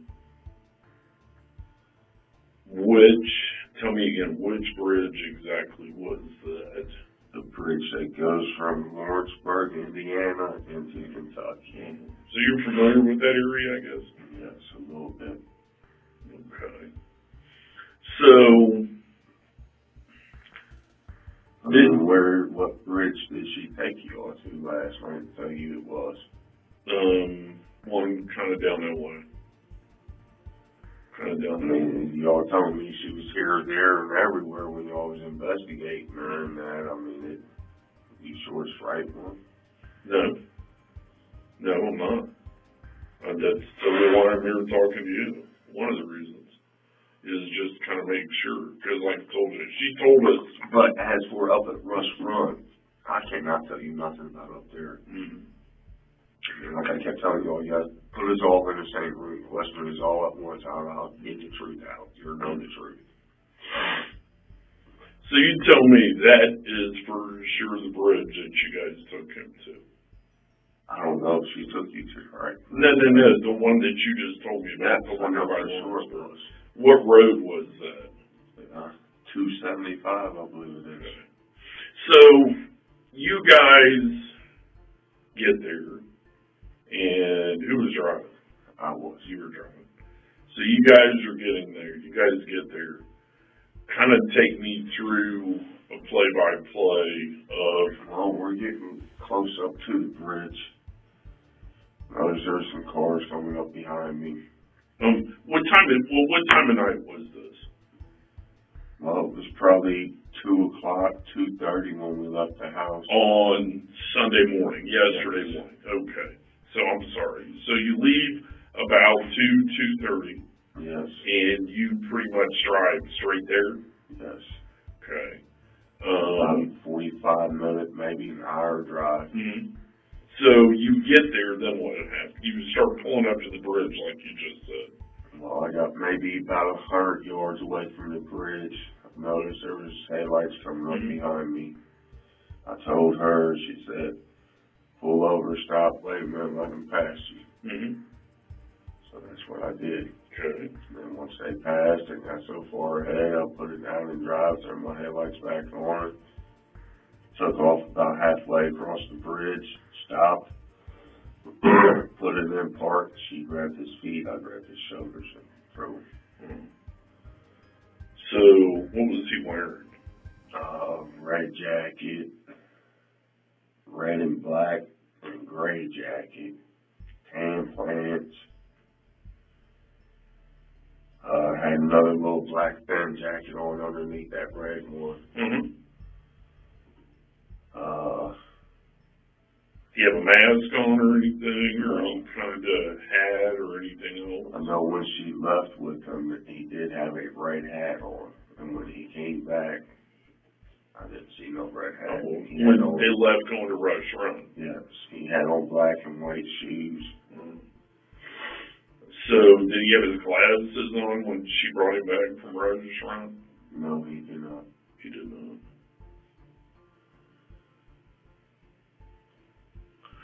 So,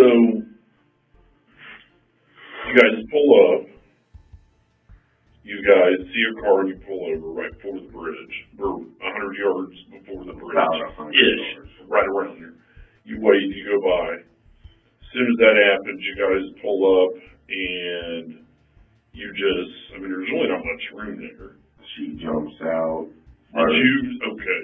I didn't even open my driver's door. I just climbed around. She opened the side slider door, grabbed his feet, I grabbed his shoulders. So did you just crawl up through the van, or did you get out on the road and go around? No, I never got out and went around the van. Okay. I crawled back up through it. Okay, so you got out, you helped her get him out. So there's a little bit of a ledge there. Did he hit that ledge? Not that I'm aware of, sir. I mean, as soon as we let him go, I jumped right back in the van. When we got going some, she looked at me and said, I heard him hit, and kind of giggled about it even. Right. So, did you see him, did he float? Did you see him floating? I don't know. I had no idea. She got straight back in the van and we took off. Tell me about the rope. Well, she and I both kept threatening to hog tie them for weeks, and I mean weeks. Well, finally she decided that let's go ahead and hog tie them, see if that worked. That didn't work neither. They woke us up to 2-something in the morning, Friday morning, and that's when all that happened. So all three of them were hog-tied? Yes, sir. Okay. And she just telling you one? No. And again, that's kind of where we are. You're worried entirely too much about what she said. Well, no, listen. I want the whole truth too. That's why you know the whole truth. You're sitting here fishing me to see what I know, and I've been fished by the best of them, and I'm not going to be a dick about it, but you ain't the best. Okay? I've got a lot of info here. She wanted something to help hold him down in the water. There was a brick tied to his chest. There's a brick tied to him? Yes. What kind of brick? About this long, about that thick. Like a cinder block brick, or like what kind of brick? Something like a cinder block brick. It's more like a yard walking stone brick. I mean, it's about this long, probably about this wide. Where did it come from? About that thick. Found it in the backyard. In your old backyard? No, a backyard around the corner. Okay. So you go out the back of your yard. I never went looking for him, sir. You do what? We never went looking for him or nothing Sunday morning like that was said. Right. Where'd you get the brick? You go out of the back of your yard and you go to the right down the alley or to the left down the alley? To the right. So you went to the right. Did you go to the cross alley or did you go on? So you go to the cross alley and you make a left. Yes. There were some bricks in that laying there, and I found that one. On the right side or the left side? On the right side, I believe, sir. I can't remember. Okay, sure. When did you go get that brick? Saturday. Saturday, and you were trying to find something to hold him down. So the brick you said is tied around his chest. Yes. Is it tight? Kind of tight, yes, sir. So are there holes or notches or anything on the brick? There was one hole straight through the center of it. Like long ways? I mean, there's 3 little holes altogether. Sure. But the one was all the way through. That was in the center. Right. So the brick, I'm going to say it looks something like that. So where are there holes? Show me where the holes are. There's one like right in here. And there's another one right in here. And another one right in here. Okay. And is there one through it? No. Okay. So when they're sideways, like it's laying there, there's no jumping that away. It's just that away. So where on James is the brick tied? His chest. Like across? Well, it's or is it up and down? Long ways. Okay. Up and down. And what did you use to tie that with? Rope. What kind of rope? Like nylon rope? Like yes. Right.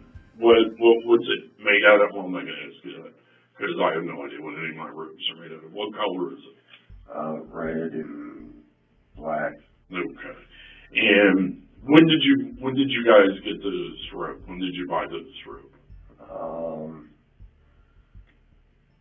Friday. So you bought it Friday. Where at? Walmart. Okay. And did you use cash or card? Cash. Okay, I'm gonna give you this. She told me you used cash because your landlord had just given you a little bit of money in front of you. I've been sick. Right. So that's exactly what she said.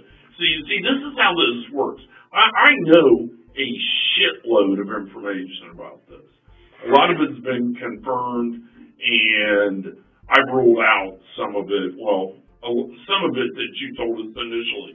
Now, with that being said, I'm not holding that against you because you're a little bit freaked out.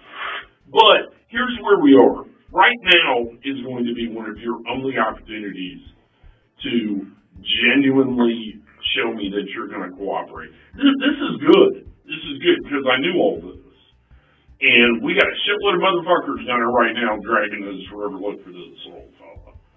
So I'm going to ask, I'm going to ask you a very, very big question that and regardless of what you think you know about forensics, I don't know everything about forensics, but I've been told by several forensic people that we've got quite a long time that we can still find him due to water conditions and still be able to determine how he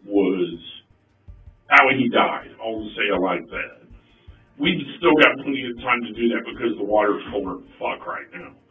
And that water is kind of deep right there, so it's going to be even colder. So basically, he's going to be pretty much preserved, and we're going to find him if, in fact, that's where you guys put it. That's why it's very important that you're totally honest. Because the story about when, where, and why, I'll take you right to the exact spot on that bridge. Okay. You dropped him off on your first trip over that bridge. No, second. Third. I'm sorry, because I went up, I turned around, came back across it. Mm-hmm. We got off at Lawrenceburg there, turned around, and came back on. Okay, and that's when I pulled over, stopped and waited. So you on the way down, the first trip, I was in between. It was after Kilby and Lawrenceburg. Mm-hmm. On the way down, I told her, I said, I wish I would have let you drive to where I could go ahead and tie this brick around. Sure. Was it already tied? No. Okay. So you actually did it there? No. We stopped after we passed Kilby Road exit. So Kilby's, if you're coming from I guess. You go down 75, you get on 275, Right. going towards Indiana. Right, you go by like Springdale and all that shit. Instead of taking 74, you go on off to Right. 275 there for Indiana. Okay. We went around there. Once you get around that bend, and that's the very first exit, it's going to be Kilby exit. And is that before Lawrenceburg? Yes. Okay. I got maybe, because there's like 4 miles, maybe 5 miles in between them two exits. I got maybe about 2 miles up. Past Kilby. Yes. So you were in between Kilby and Lawrenceburg. Yes. Okay. Pulled over and stopped, turned off all my headlights, shut the van off and all. And this was actually on 275 between Kilby and Lawrenceburg. Yes. You never got off at Kilby. No. But between Kilby and Lawrenceburg, they're in the bend. Well, it wasn't so much of a bend. Right. But It's like the curve there that loops kind of around to the bridge. yes. Because you go on around, there's Lawrenceburg. You keep going, there's a bridge. Well, I was way before that. When Okay. I stopped in that. But you were between Kilby and the bridge, or in Lawrenceburg. Gotcha. So that's where you tied them with the rope. Yes.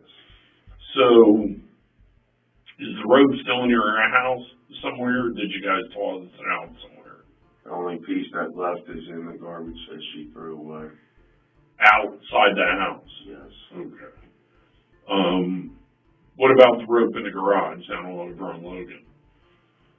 There is a piece in there too, sir. Okay. Is there really any in the garbage, or is it all over there? She tied a bag up with some in the garbage. What was in the bag?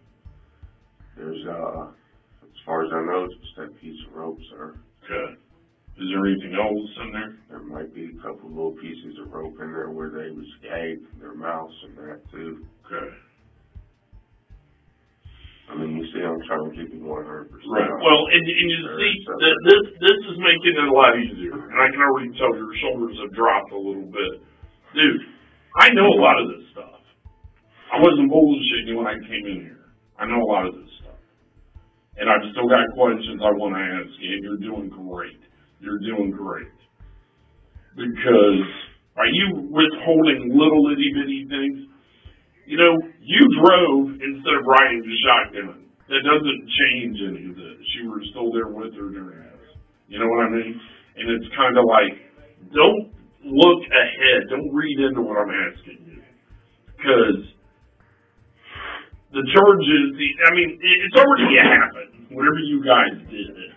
It's just a matter of figuring out exactly when and where. Hold on. Hey. And just keep it, it's a matter of figuring out exactly who, what, and where did what. All right? So don't think too far into what I'm asking you. All right? So how did this rope wind up in the garage? Me and her decided Sunday morning before we came down here to take it over there. Okay, is that the only thing you took over to the garage? You take that hat, you take his glasses, clothes? His glasses is in there. Is in the garage? Yes, sir. I mean, you take me there, I'll get them on out for you. Okay, where are they at in the garage? There's, I don't recall right off, sir. It's underneath with, is it near where the hard drives were? Yes. That's what I already tell you. Same place the hard drives are. Right. How many hard drives are there? Well, there's one with everything on it. The other one, it don't have nothing on it. Okay. What all's on the one that's got everything on it? What all you'll see, her leaving with the kids by herself. Taking them out to restaurant. Her coming back in with the kids by herself, carrying him in. Did you watch all of that? No, I was laying on the couch, sir. Whenever she was walking them out. So your DVD does. She came and beat on the door. When I heard her beating on the door, I jumped up, hurried up and opened it for her. Okay. And then you realized what was going on, and then you yanked it. So where was that hard drive? In that DVR system? No, it's not. I took it out. Okay. So she literally wanted me to help her cover it. Right. And I don't doubt that. I don't doubt that a bit. I don't doubt that a bit. So, I mean, literally, you take me over there to the garage and say you're destroying it, and I'll go right to the spot, grab them up, and hand straight to you. okay, what color are they? They're in a blue and white box. Okay. Are they broke or anything? No. Is there blood on them? No. Okay. I mean, my main concern, sir, if the rent's due today, I don't want to lose my house. I got the rent in my safe. Mm-hmm. I got like $1,100 altogether in my safe to pay the rent and gas and electric bill that's still due. Mm-hmm. Trying to get in touch with the landlord. What else am I going to find in that garage? As in like As in anything. a couple guns. Okay. Where are they at? Right over by where the hard drives and all that is. What kind of guns? There's one 22 rifle, a 357 Magnum, and a 38. Where are those from? The 22 rifle, I have no idea. I bought it from a friend. I traded him a compound bow. Okay. Right here in the middle. Sure. Sure. The 357 Magnum belongs to an Aaron Boggs, right along with the 38 Special. Mm-hmm. His son, he died. He gave them to his stepson. Mm-hmm. When his stepson died, I wanted up with them. They like sentimental value. I got it. And no big deal. Are you prohibited from owning firearms? Yes. Okay. So there's another charge on me. That's irrelevant. So you I just mean, order. unless you want to just open them for me and just take them, conversate with them. Right. What else are we gonna find in there? That'd be it, sir. Okay. There's glasses, The hard rolls, drive. hard drive. So Nothing besides my tools. So yours. So as of, let me just make sure I got this right. Friday night, all three of the kids are acting up. Well, actually, sir, more and more I think about it, it was Thursday night. Thursday night, all three of the kids were acting up. Well, they've been acting up. Right. But they were acting up enough that Friday, you guys you bought rope from Walmart. Yes, Friday. What time of day was it? Probably around 5 a.m. or p.m.? p.m. I didn't get my check until like 4:30. I went up to the bank. I cashed it. Rope, 5 p.m. on Friday. And did you get that from the camping area, from hardware? I don't remember what area it was in, sir. I got you. So, but you guys went there. Were all the kids with you? No, it was just me by myself, sir. So you went there Friday about 5 to go buy rope? Yes. Just Well, that wasn't the only thing. I went up there. I got me some more thermal fluid. Right. But you and Brittany had already been discussing hog tying them. Well, me and her both has been threatening it for me. Threatening to hog tie them. Yes. I got you. So from there, you get the rope on Friday, and are still acting like animals. So at what point did you tie? It was Thursday, sir. That All of this happened, if I really believe correctly, all of this happened Thursday night. So you bought the rope on Thursday? Yes. Okay. So Thursday or Friday, the kids were acting up. You go to Walmart about 5 p.m. and you buy the rope because you guys had been threatening to hog tie them, to make them behave, because all else has failed. I mean, I went as far as I had her call the state of Ohio and all that. They wanted her to open up a case on herself. Mm-hmm. Make her have to go through a bunch of classes and all of this with them. I mean, they're the ones that was acting up, sir. I feel like Sure, I got you. So Thursday or Friday night about 5, you go to Walmart and buy. So we'll go with Thursday. You go to Walmart and you buy rope. Well, if I ain't mistaken, sir, it was literally Thursday night. Okay, Thursday. I mean, So Thursday about 5, you go to You go. It might have been even Wednesday about the rope, right? Because we had the rope for a while before. I was laid it right there on the floor and behind him and showed me. Where I said, "Look, I'm not playing with you all anymore." So you bought the rope. You've been threatening to tie them up all the time because they're acting like little assholes. And then when did you? They wouldn't do nothing. Right. When did you guys first tie them up with the rope? Thursday. Thursday night. About what time? I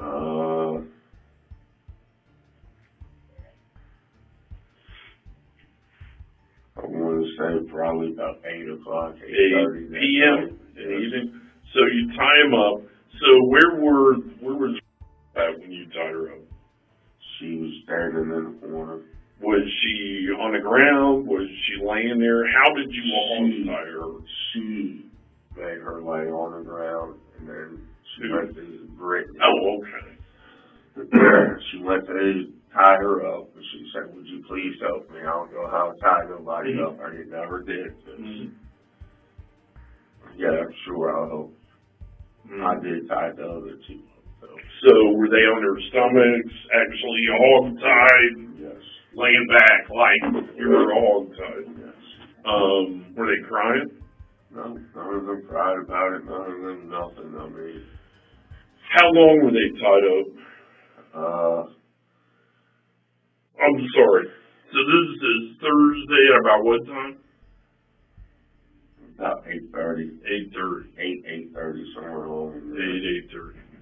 So they were tied up Thursday, 8 or 8:30. Where were they at in that house? Upstairs in the closet. Where? Upstairs in the closet. In the closet. That kind of big room closet or in a small That was closet? in that middle room in that closet. So you go upstairs, the one on the right. They was in a room. Yes, when you went upstairs, the one right there on the right. Yes. That was the room. They was right there in that closet. Okay. How big's that closet? It's not big, is it? No. So they were Probably maybe from that door casing out to that door casing. Yeah. That square. Okay. So they're tied up in there, and how long were they in there? About 10 o'clock, I told her, I said, you might want to go up there and untie them before they lose circulation in their hands and all of that. Sure. Fuck them, I ain't untying them with anything. I said, well, I'm dead serious, you might want to, for real. And, I went in, lay down, 12 o'clock, woke up, went to use the bathroom, went up, checked on them, they all seemed fine and that. They were, so at noon, they were still good, but they were still hog tied. Yes. Okay. And all of a sudden, around 2:30 in the morning, I was hearing noises. I wake up. So were they crying when you checked on them at noon? No.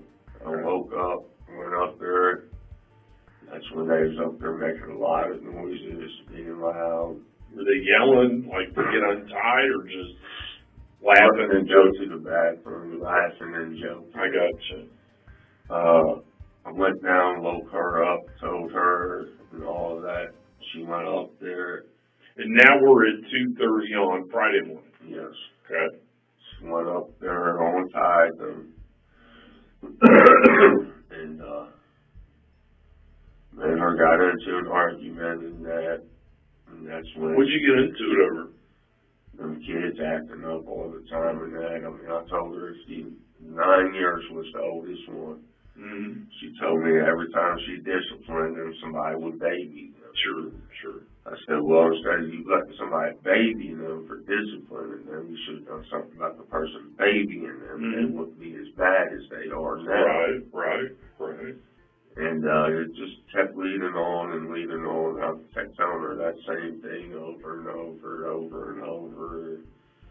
Well, she went upstairs at 2:30, went up there, she untied them, let them out, told them all to lay down, go to bed. They all was up there still being loud and that. She went up there, made them put on their shoes, and that's when she left headed to the restaurant. Was James alive? Yes, James was alive when he left my house, sir. Am I going to see that on video? Yes, you'll see him walk out the door and all, but okay. So she left and went to Rudge Run, and that's when all that kind of jumped off. So at what point did you get all the rope out of the house? Did you guys get all the rope out of the house? Sunday before we came here. So she went to Rudge Run. Whatever happened with James happened. She brings him back home. Early Friday morning. So you guys basically sit on him for 24 hours trying to figure out what to do. Well, Friday morning, me and her was discussing all about what to do and that with him. Well, that would have been Saturday morning, because they were tied up Friday morning. No, Thursday's when they was tied up. Oh, okay, my bad. I literally, I got you. More and more in my head. And it'll be on the video. It was Thursday night when all this happened, when she accidentally killed her son. Okay. It wasn't on Friday night. He was in my house 2 nights there, sir. Okay. So the first night is when she first came back with him, which was Friday. Mm-hmm. Me and her were supposed to get up early Friday morning. So early Friday. So well, hold on, let me make sure I got this. So Thursday night is whenever the hog tying happened. Yes. So That's when everything happened. that's whenever everything really just started. Thursday night, about 5 o'clock, they were all no. Thursday night, 8:30. about 8 or 8:30, they were hog tied. Yes. Tied.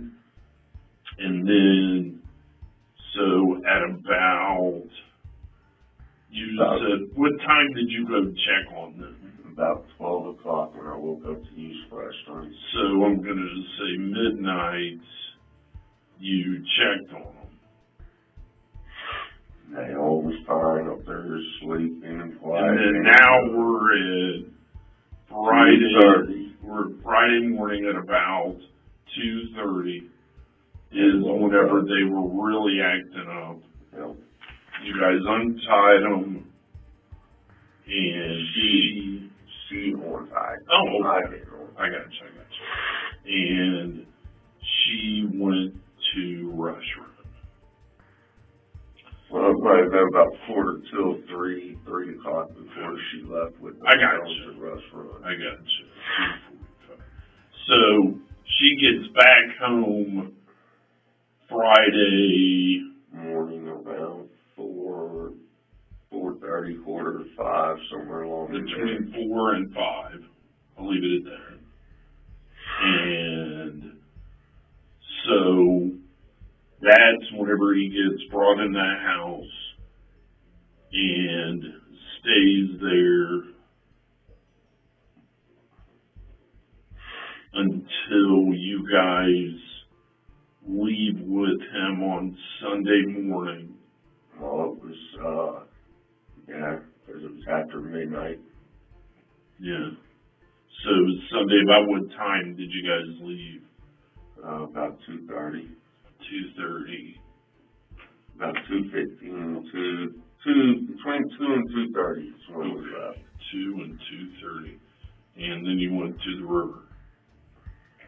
And then you guys, but on your way to the river, you dropped off the rope at the garage? No. When did you do that? Once you got back? Sunday morning here. Okay. So then later Sunday morning.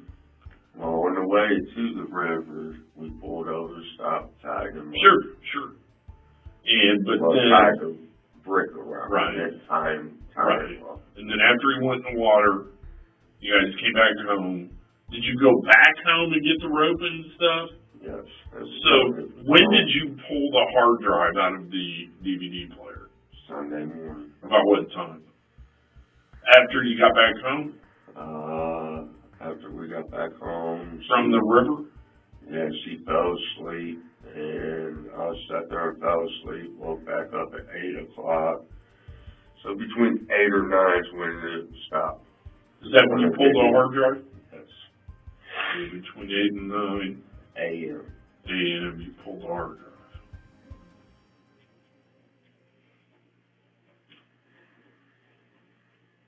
And And then you guys came down to the PD Sunday at about, that was like 10:30 maybe? I believe so, yes. Okay. Well, okay. Your coffee is so good. You want some more? Yeah, let me go grab you some more. And I've got to go. I've actually got to make a call about another case. I'll be right back. All right? Okay. What did I get involved to?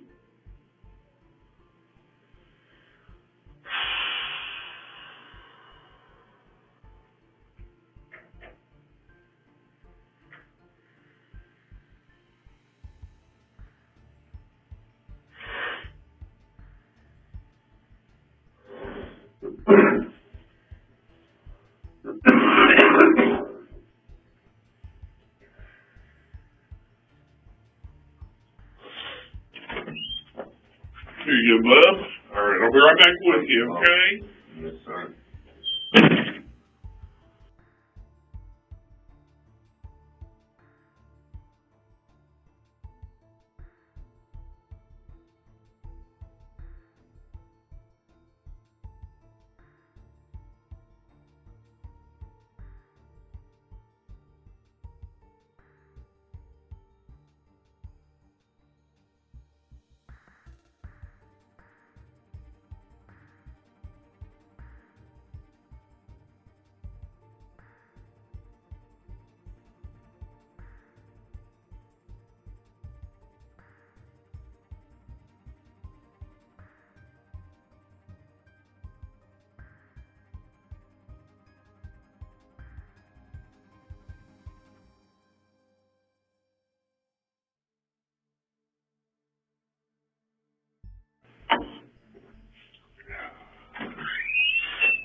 Did I bring you coffee?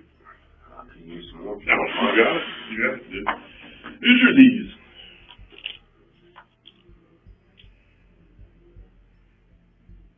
Hers. Those are Brody's? Yes. Okay, cool. Just make sure. All right, I'll be right back.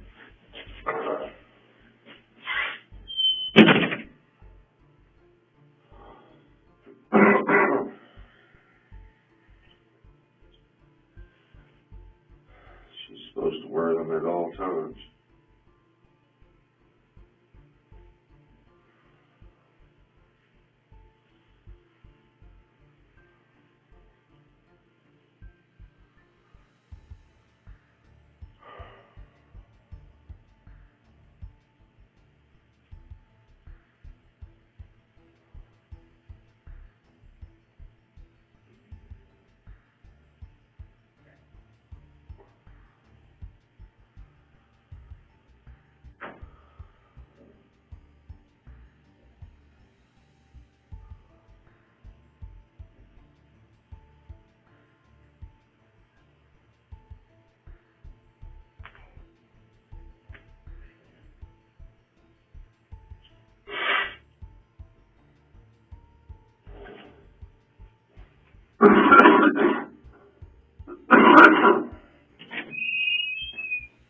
Alright, here we go.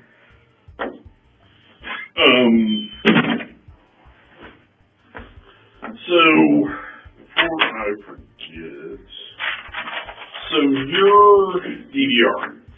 Yes. So, is there a password on that to be able to play back what's on it now? The year my stepdaughter was born. What is that? 2002. 2002. That's the admin password. And do you just leave admin up there? And then you just put that password in, or do you have a username? No username or nothing. It's Okay. just, you click on the playback for it, and then It'll give you the option for password. Yes. Gotcha. So is there an email attached to that? No. Okay. Is there an email registered with that at all? Because I started to do playback last night at your house, and it asks me for the phone number and for the email. Mine might be. I don't remember. You don't remember? What is your phone number? Tell me again. 513 513 203 203 40 409090.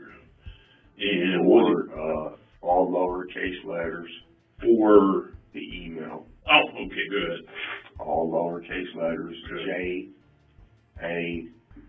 JAWS937 @gmail.com.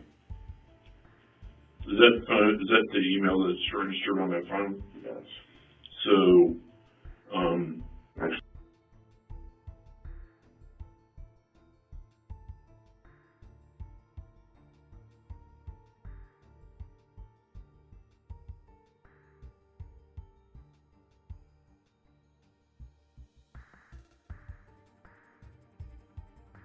the only email I got. I think I asked you again. Is that phone locked? Does it have a pattern or? No.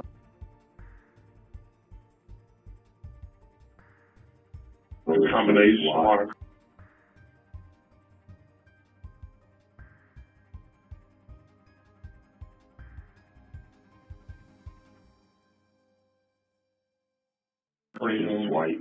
Swipe. Okay. Does Brittany's phone have a lock on it? Should not, that I know of, but she might have put one on it. I have no idea. Right. Do you have the secret box or anything like that on your phone? No. Okay. What's that? It's an app that you can hide pictures or whatever and passwords for other shit. Where's the key at to that garage? Home with my keys. Where are those at? Whatever y'all done with them, I left them at home on the table there that day. Okay.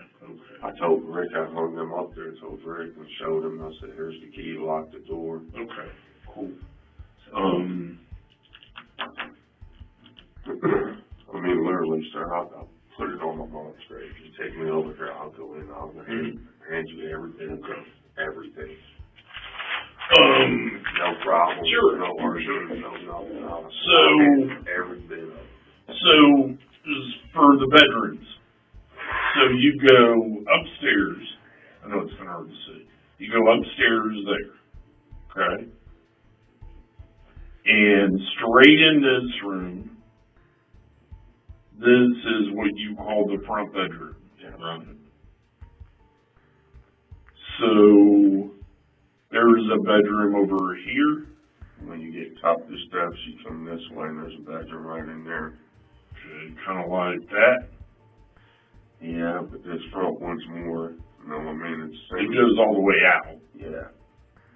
Like that. Yeah. Okay, and the door's there. Yep. Right here's there's a door. Yep. So there's a weird little closet bedroom thing. There's another bedroom here. And then off this bedroom. Yes. So you go in there and there's another, again, like you said. And then there's another, well, it goes all the way to the steps. Sure. And there's another wall here. Another wall there with a door, like right there. Yes, and that's that big walk-in closet. Okay. So,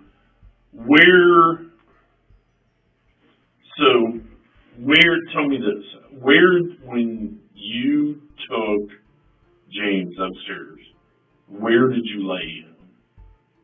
When he came back in with his mother? Yes, after they got back from restaurant. This is a window over here. Uh-huh. Window up front here somewhere too. Yeah.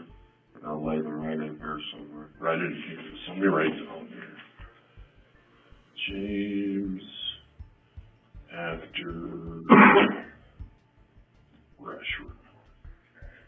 Right here. Now, where is the closet at where the kids were hogtied? You got a little like step out here. Mm-hmm. That's the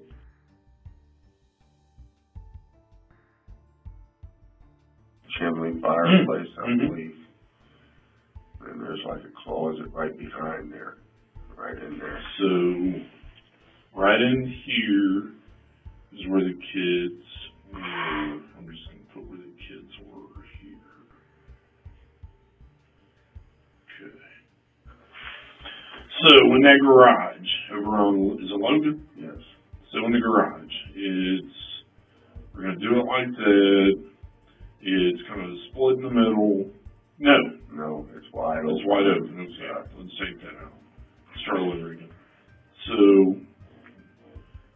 there is two garage doors, one there, and there's a man door right there. Where are always the glass? You go through the main door. Over on this garage door, there's a C-clamp. Mm-hmm. That's holding that door shut also with the lock. Yeah. You go in, right over here in this corner, there's a white 5-gallon bucket. That's all of it in it. Okay, that's got the rope, the hard drives, and the glasses? Yep. And where are the guns at? The gun, the rifle's right across here, and then there's my camera security system, that floor on. Mm-hmm. The rest of them's in that box. Are there any hard drives in there, any base units, or just cameras? What do you mean by base unit? The DVR that all the cameras plug into. I do not understand it, sir. You got your cameras. There's wires that go into the box, the control box. That's, you're saying there's the rest of the security system. Is it just extra cameras? Or no, it was my empty box from... Oh, the empty box from all this stuff. Yeah, from all the cameras and the wires right. and all of that already. And that's where all the two pistols is there. Okay, I got you. So literally, once again, I'll hand you everything. Okay, cool. But everything's right there. Okay. I mean, I'm willing to cooperate as well. Oh yeah, and like you said, I greatly appreciate it. I'm trying to think if there's anything else I really need right now.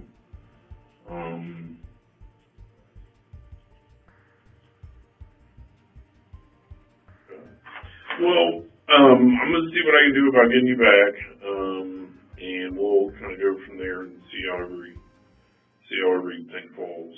If it's very important, if you decide you want to talk with me or Hoover, get with one of the COs, let them know you want to talk to us. And if you remember anything that you think's pertinent, whatever. I mean, I've told you everything I know now, so everything. Awesome. Good deal. If you got any more questions, actually, I'll tell you. All right. Well, hang tight, and I'll be right back, sir.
Did you need something? Can I talk to that detective again? That was just in I'll here let with him me. know, okay? Thank you.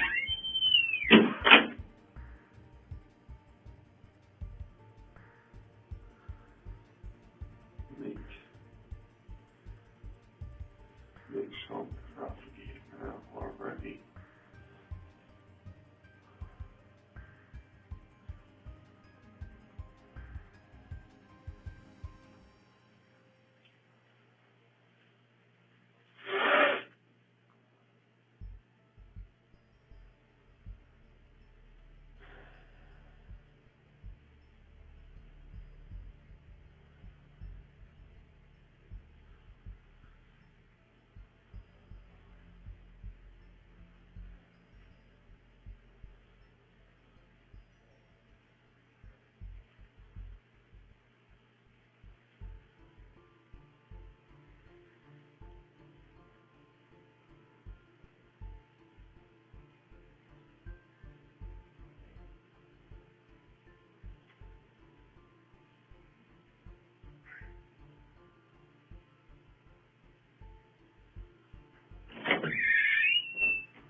doing? Alright, Macintosh. Yes, sir. When she did carry him home, I was back in that morning. Mm-hmm. He did have one shoe off. His hat was not off. So he did have a hat on when he left. Yes. So, okay. So he was missing a shoe. Well, she did put the shoe back on him. Oh, okay. What was it? It was in a van. Yeah, when she carried him in. Yes. There was no shoe on him. His glasses was missing. Mm-hmm. And his hat. So where was that stuff? In the van? The glasses got left in the van. I seen them in the van. Mm-hmm. His hat and his shoes she came carrying in with him. Mm-hmm. And she put it back on him and shoved the hat in his one coat pocket. So, okay. So he had the hat in his pocket. Well, his hat, if I ain't mistaken, when they left that night, the hat was on him. Okay, but I'm saying you said you saw her stuff the hat back in his pocket. When he came back in. So, to the best of your knowledge, that baseball hat. Well, it was Scully, I guess you're calling Oh, it. like a toboggan. Yeah. The toboggan was in his pocket Yes. when he went in the water. Yes. And he had both shoes on, Yes. and they were black shoes, Black and white. black and white shoes. But So when she carried him in that night, he only had one shoe on. Missing his glasses and the hat was off. So did he look dirty at all when she brought him back in? What do you mean by dirty? I mean, like, did he look like he had fell down? Did he look like he had been in the water? The only thing I seen on him when he came in was that big spot right here on his head, like he fell and hit. Was there any doubt in your mind he was dead? No, none at all. So, Okay. and when she brought him in and I seen him, I knew he was lifeless. So, I mean, I even asked her, why didn't you just go ahead and call the police then? And literally, she would call the police then and just told him that she stopped him, was using the bathroom, and he tripped and fell. well, so we asked her that too. We asked her that a couple of times. Why didn't you call the police? I mean, I don't care. Did you actually watch it? Yeah. Turn around, come back home? Well, because I'm still wondering that myself. I told her that 3 times. she's saying you told her to take him out there and leave him in the woods, is what she's saying. And she's actually, right now, she's taking a polygraph test to see if her statement is accurate about what... I kept telling her she needed to do something with him. Mm-hmm. It's exactly what you need to do something with him. Because you gave her directions to run to the lake. Well, I told her rush run. Mm-hmm. And then you gave her directions, told her to look up the lake. I told her to stop. And and your instructions were to leave them there and not come back. No, that was not. Well, we're going to know whenever she takes polygraph test. Why would I have her leave from there? I have no idea. 2 other times we went and done that. Turn around. I mean, do what? There was 2 other times. 2 other times. And I think you told me, but when was that? How long ago was that? One time was probably 5 months, 6 months ago. One time was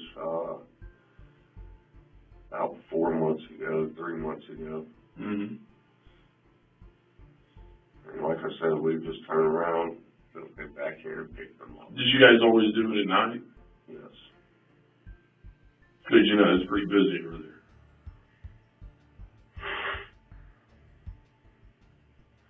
But I never once instructed her to leave them. I did tell her that you need to do something with them, get a grip on them, do something with them.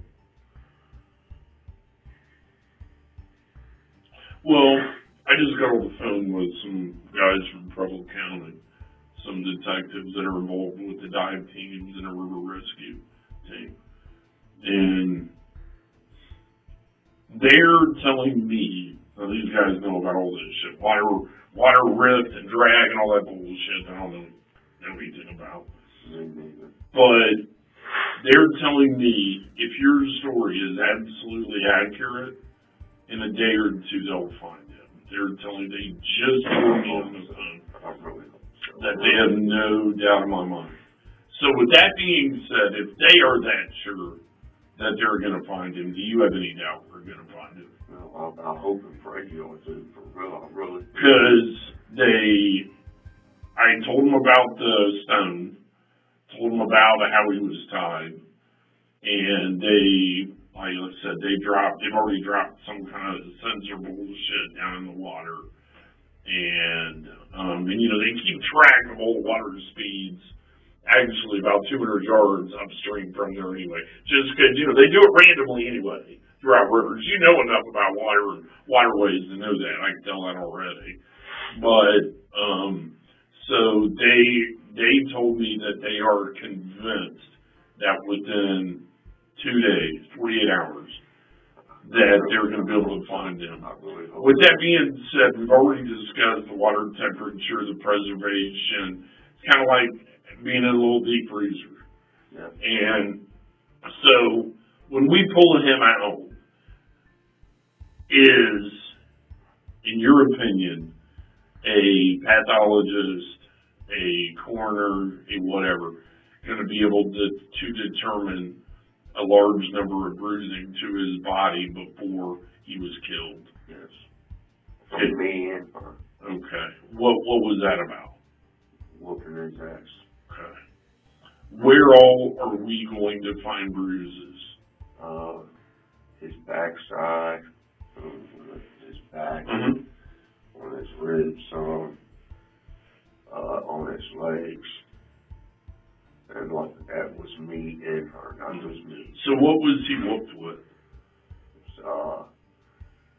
Most of the time she'd pick up a belt and whoop him. Sometimes it'd be with our hands. Mm-hmm. Numerous things. I mean, mm-hmm. nothing was working, sir. So, and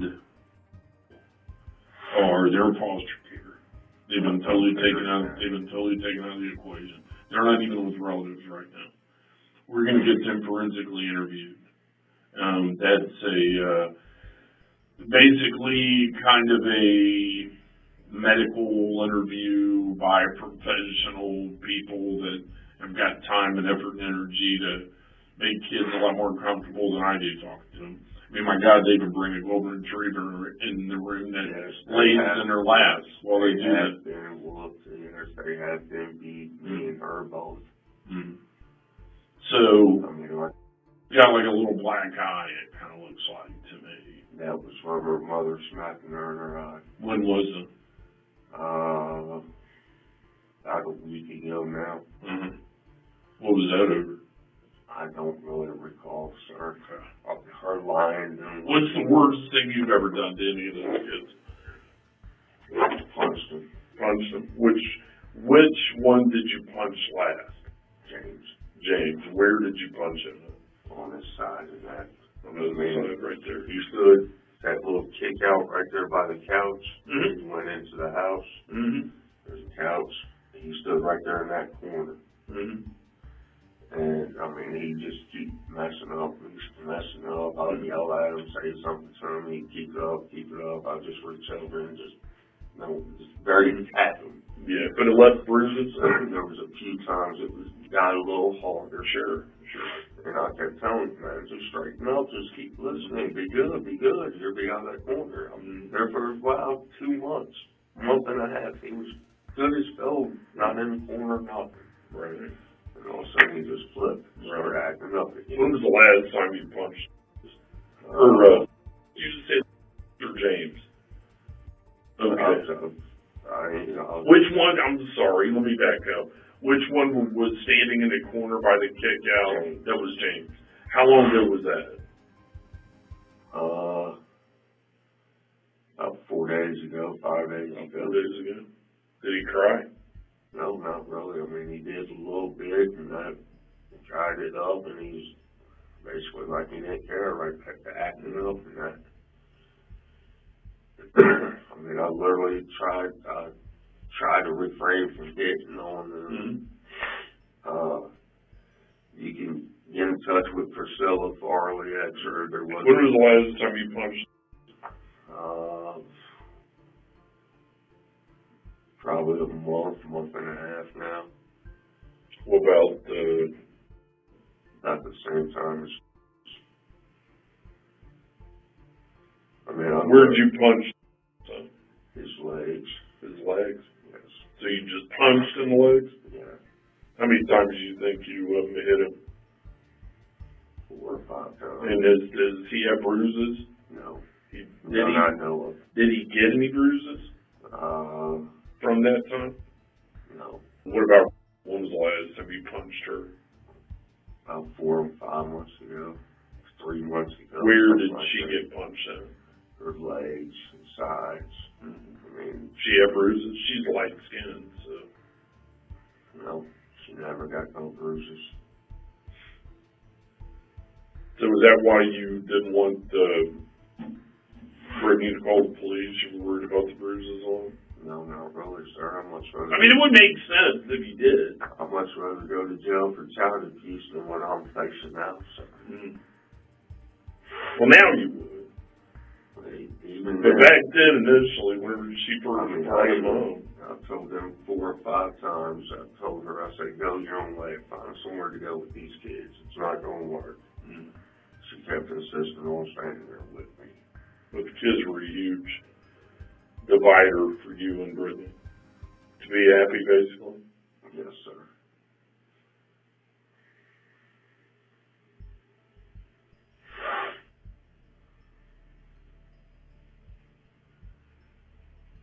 You know, with Brittany, okay, does Brittany have any mental health problems as far as, I mean, everybody's got a little bit of anxiety.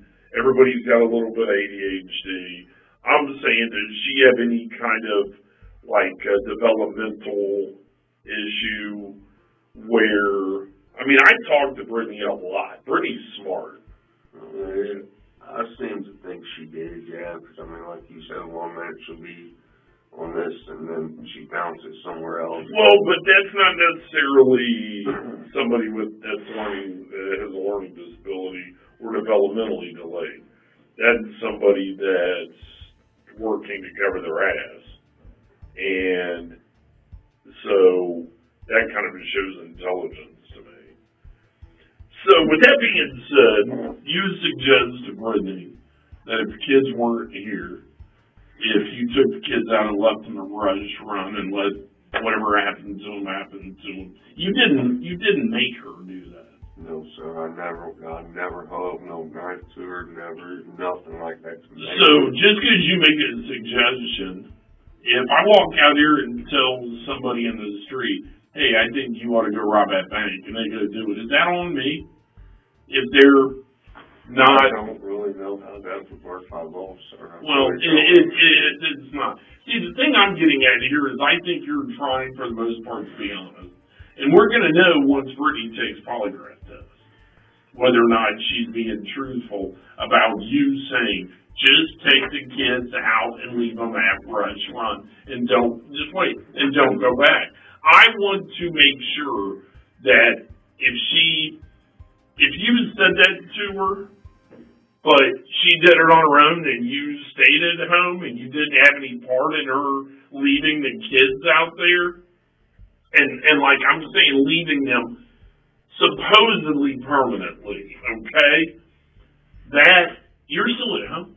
You weren't in the car when that happened, were you? So, I'm still working hard to line up everyone's story. She's taken a polygraph test. I think she's going to pass that question. Did James tell you to take the kids to Rush Run and leave them permanently? I think she's going to pass that. I told her to do something with them. Right. And what did you mean by something? Whatever. Like I told you, I've had her call the state, see if we can put them in jail. But you gave her directions to Rush Run. I told her how to get there. How to get there. I gave her the name of the place. And that's what I mean. And if you look at her phone, She looked it up on the Google. a couple times before Mm-hmm. we've been out there. When she left, and after you told her leave the kids at Rush Run, you expected her to come home by herself. No, I wasn't up, sir. Okay. And I wasn't expecting her to come home like she did. Right. Okay. Okay. I mean, I love them kids like that. It was my own. I was trying to give them what was Sure. best for them. Right. Okay. Hold tight. Hold tight. I'll be right back.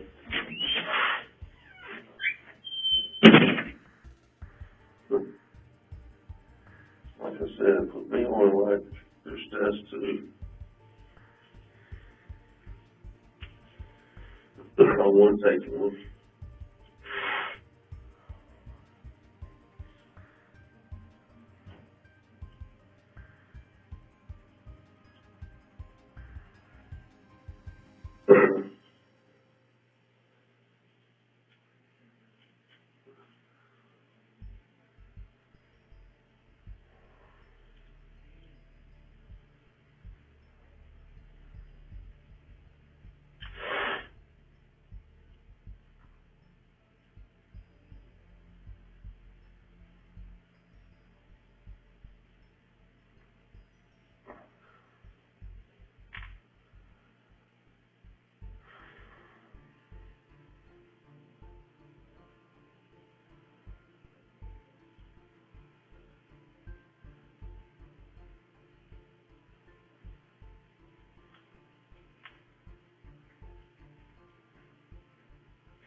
So, I mean, again, I'm trying to be as honest with you as I can. So, Brittany's taking the test right now. Okay, So, can you make sure one of the questions she gets asked, Mhm. did James tell you to bring them kids back? Okay, yes. Turn around and come Yes, back. before, okay, let me clarify, before or after she told you that little James was That dead? was before.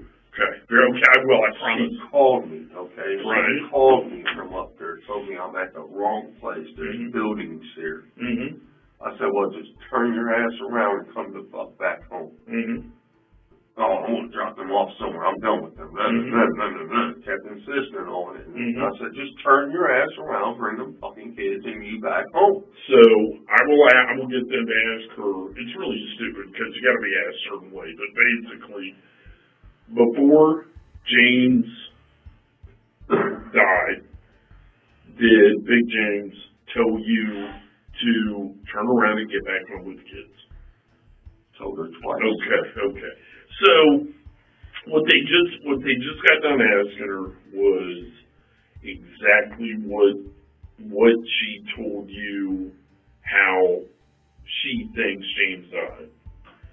She's saying that she told you how she thinks he died. She never once told me how she thinks he died. Mm-hmm. And like I said, 1 minute they all three was in the bathroom there together. Mm-hmm. And she tells me James was chasing after her. Okay. And then she tells me James had to hold the door handle on the van. My assumption is She had a hold of that door handle. She went to take off out of there. Sure. And jerked him down. Okay. That's what I believe. But she never told you, I think I ran over him. She never told you. I asked her 3 or 4. She never said I got mad because he wouldn't get out of the van. No. She never told you any of that. No, sir. You're saying she gave you a couple of different stories. Yes, sir. Okay, that's fair. No, I mean, put me on polygraph test, Okay. sir. Okay. And I told you, I guess. Would you like to take one? I will. I'm willing to. Yes. Okay. My only other thing is, so you guys unhog time. I don't know if there's a better word for that or not. You guys take the ropes off of them and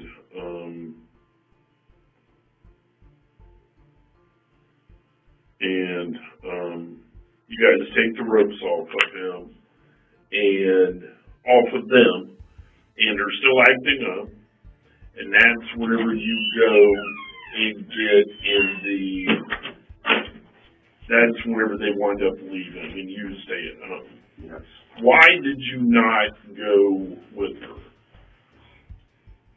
I just changed my mind, so I wasn't going. Mm-hmm. So initially, I had no part in it. Right. So initially, you were going to go. Yes, sir.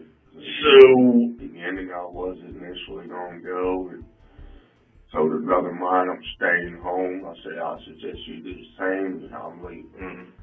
And so at that point, where did you think they were going?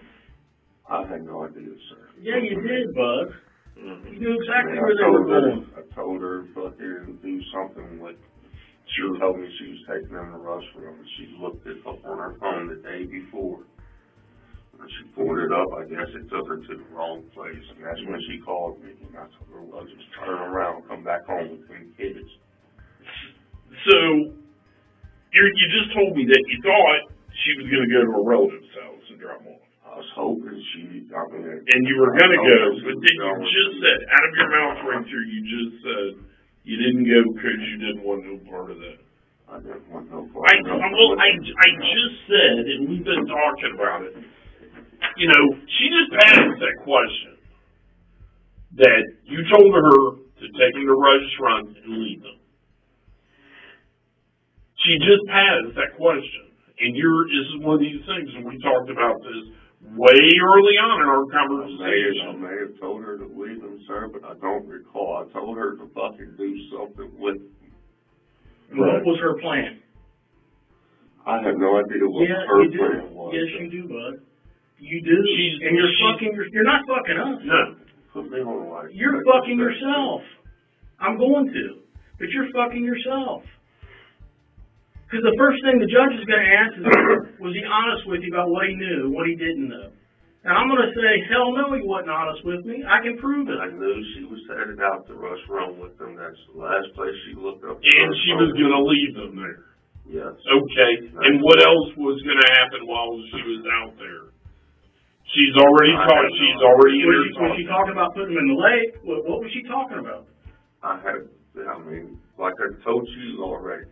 1 minute she left all 3 in the bathroom. 1 minute James was chasing after her. 1 minute James had a hold of the door handle. Okay, that's what she's saying to happen.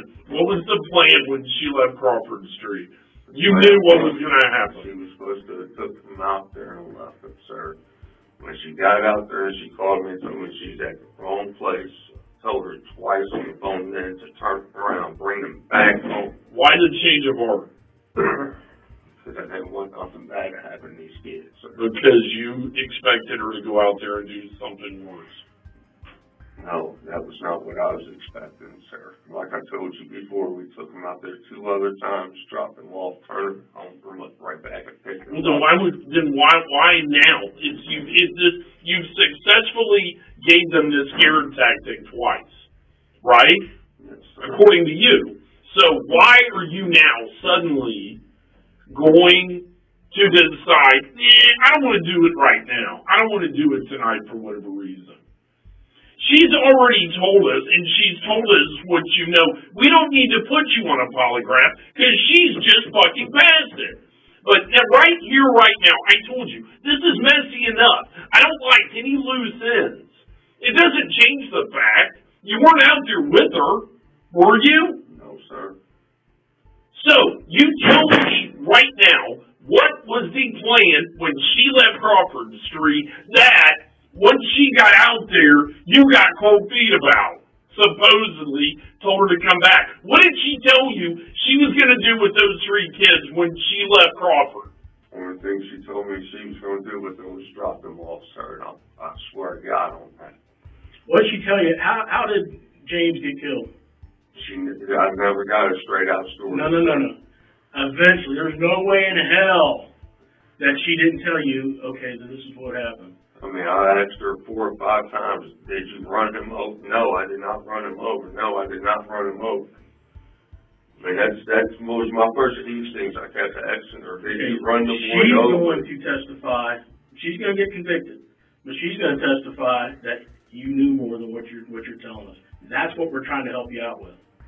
Okay, I can't. She did this. You didn't. All I want to know is what she told you she was going to do with them kids. That's it. Because it doesn't make sense. All she told me she was going to do with them kids was drop them off, sir. That's all I With hopes of what? Hopes of, I don't know, sir. Hoping they would freeze to death? I have no idea. Yeah, you do. Yeah, you do. You totally know. No, and you see it again. I told you, the only thing you got right now is to be honest. That's it. That's all you got. She's in there singing like a fucking bird because she knows she's fucked. She's got nothing to lose. When we drove her down to the river yesterday, the only thing she kept talking about in the back of that car, well, I'm not the only one getting in trouble, am I? I'm not the only one getting in trouble. He's getting in trouble too. And I will swear on anything that she said that I'm not fucking with you. Whenever we go to trial and you listen to our recording of us driving down there, you're going to hear her saying that shit over and over and over again. And for whatever reason, you won't give us this 1/2 second of truth as to what. To give you it, sir. She never told me what her intentions was with them when she got out there. Never, sir. Then what did you think was so bad that you all of a sudden told her to get her ass back home? What was in your mind that was going to happen? Said she was going to do something stupid. Like what? And wind up killing one of them kids. I have no idea. I mean, I don't know exactly like what. Why'd you pick James? Why'd you pick James to kill? I have no idea, sir. I mean, Louis Hutcherson is his father. Mm-hmm. She's always went around saying, you remind me just like your dad, blah, blah, blah. I mean, all these. How do you know Louis? He is my brother-in-law by marriage. Mm-hmm.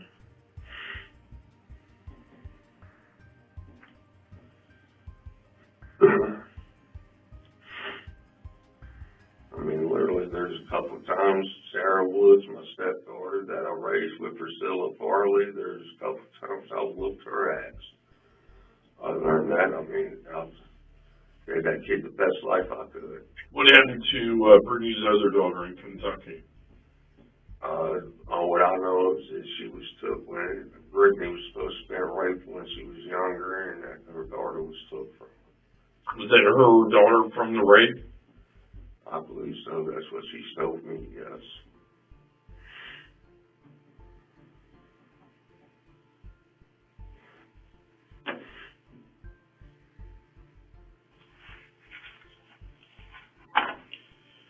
Dude, we're pretty much done talking to you.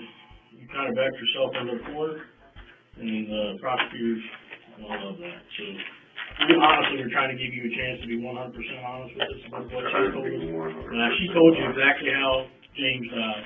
Exactly. And you're pussyfooting around that for whatever reason. I'm not pussyfooting around. Put me on life detector station. That's a question. She's already passed. She has not ever told me exactly how James died. But she told you exactly what your all's plan was, intentions for those boys going out there. Dropping them off and leaving. It's not from when she said it, from when she passed. That's all my intentions was, sir. My intentions was never to harm them. What was hers? I have no idea what hers was, sir.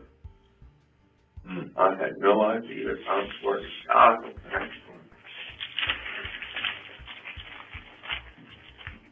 That's a search warrant. I'm gonna swab the inside of your mouth. Okay. So dry. He looked at everything.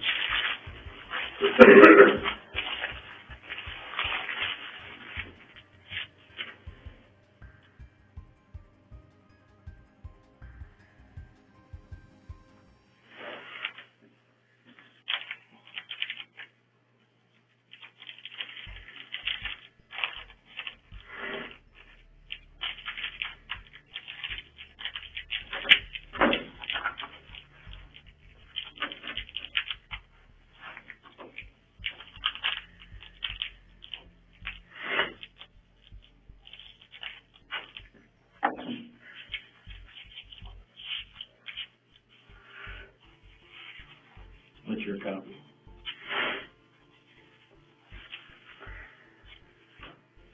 Alright, so you're gonna go upstairs here in a little bit to be arraigned. If you wanna talk to us, you'll have to send us a kite.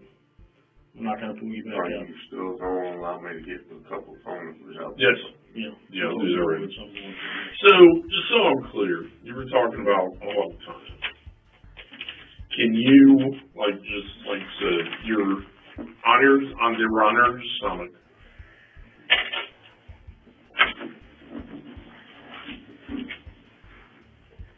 Have them lay down like this, hide their hands first, and then feet. Is that why there's hangman's knots on that rope in the garage? No, I'll just put them in there. The one where it's real long, still kind of wrapped up real neat in that.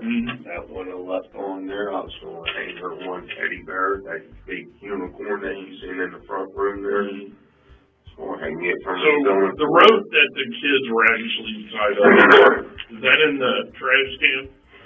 The one piece they was originally tied up with is over there in the storage that you all got now, the one with one noose in it. No, the noose was not used on the kids. But that rope was used all the time. So is there three pieces there? Did you tie them all together? That one rope there was used. There's one rope that's in the garbage can. In the bag that was just taken out? Yes. And then the other one's on Brown James. Okay, that was, so one of the ropes that kids were all tied with is actually wrapped around James. Yes, sir. All right, cool. All right, very good.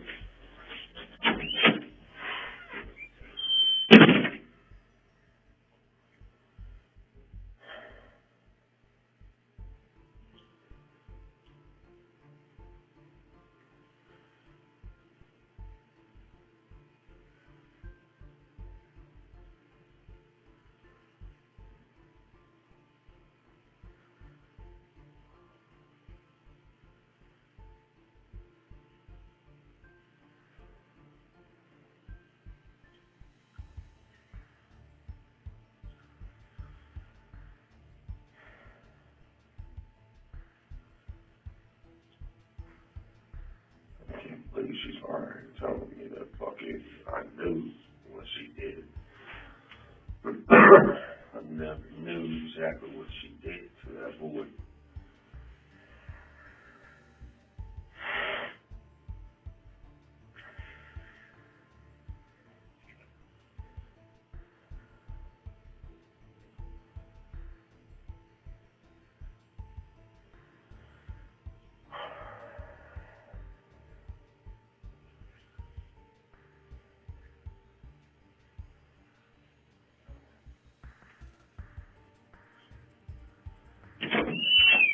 So did you guys wrap him in anything?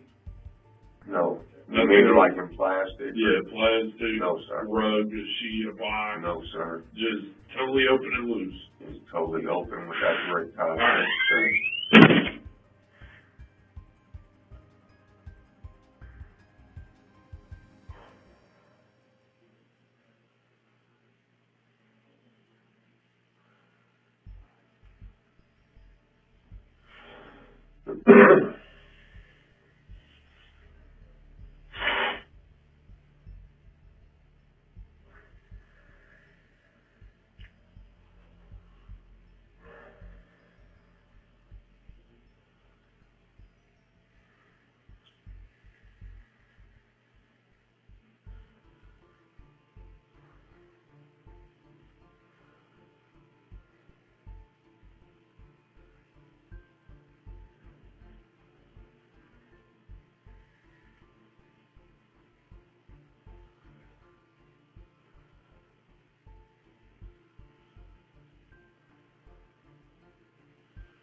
And these guys think I'm lying, man. No fucking plan. She never once told me actually how he died.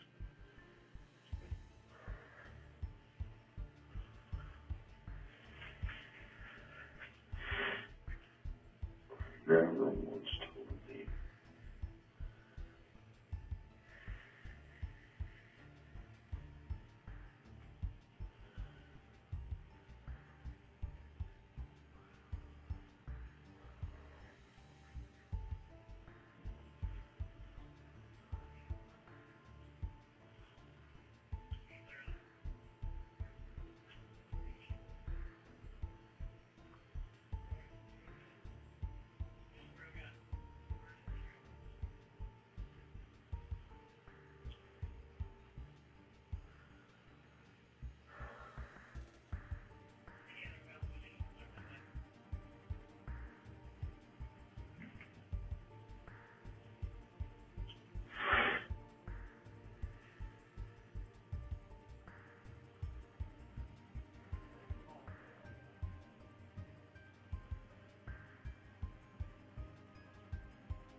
Come on, me.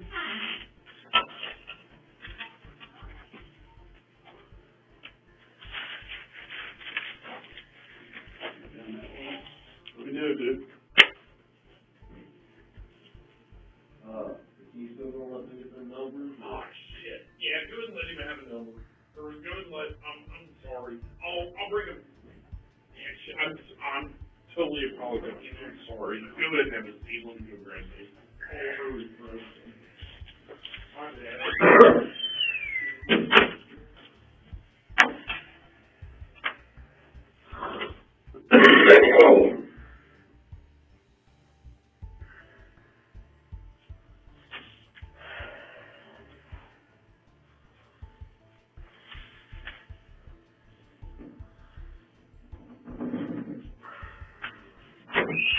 Is this one yours?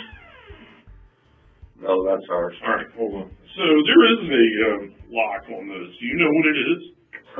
No. All right, cool.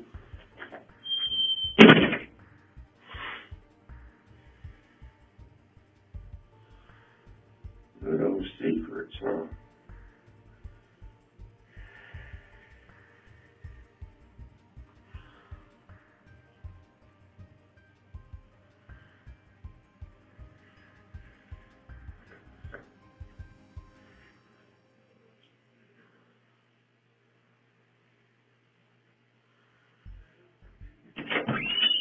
All right, whose number you want? That's ours too. Well, son of a bitch. Well, the only other one's pink. What? Yeah.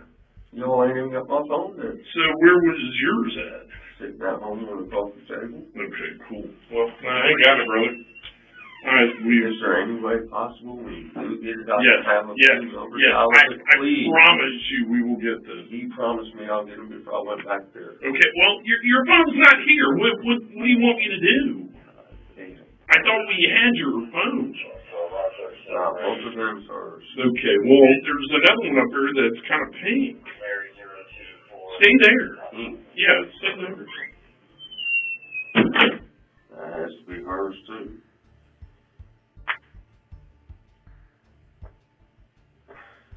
Both of mine is black. Both of mine got a little thing on the back for a ball head magnet thing.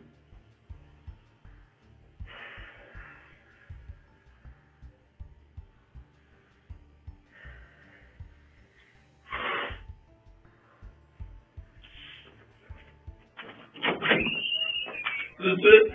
That's your other one. Yeah, we've got. I got the phone just like that one. But It's black. okay. Case. We're gonna go back to the house today. Okay, we've already been there once. We're gonna go back to the house again today. I will get that phone. I promise. On the back side of it. Right about where she got her pop socket. Mm-hmm. There's a little square piece on it. Is it in your bedroom by the TV? No, it should be sitting in the living room on the coffee table. Okay, cool. All right, good enough. Thank you. And then my other phone should be right there in my camouflage jacket that's laying in the floor. Okay. In one of the pockets. Got it. Okay. Yeah, I'll let you know. Whereas the main phone I use is the black one, the 96954 for the 203-4090 is the primary phone I always use. Got it. Okay, cool. I'll get it to you.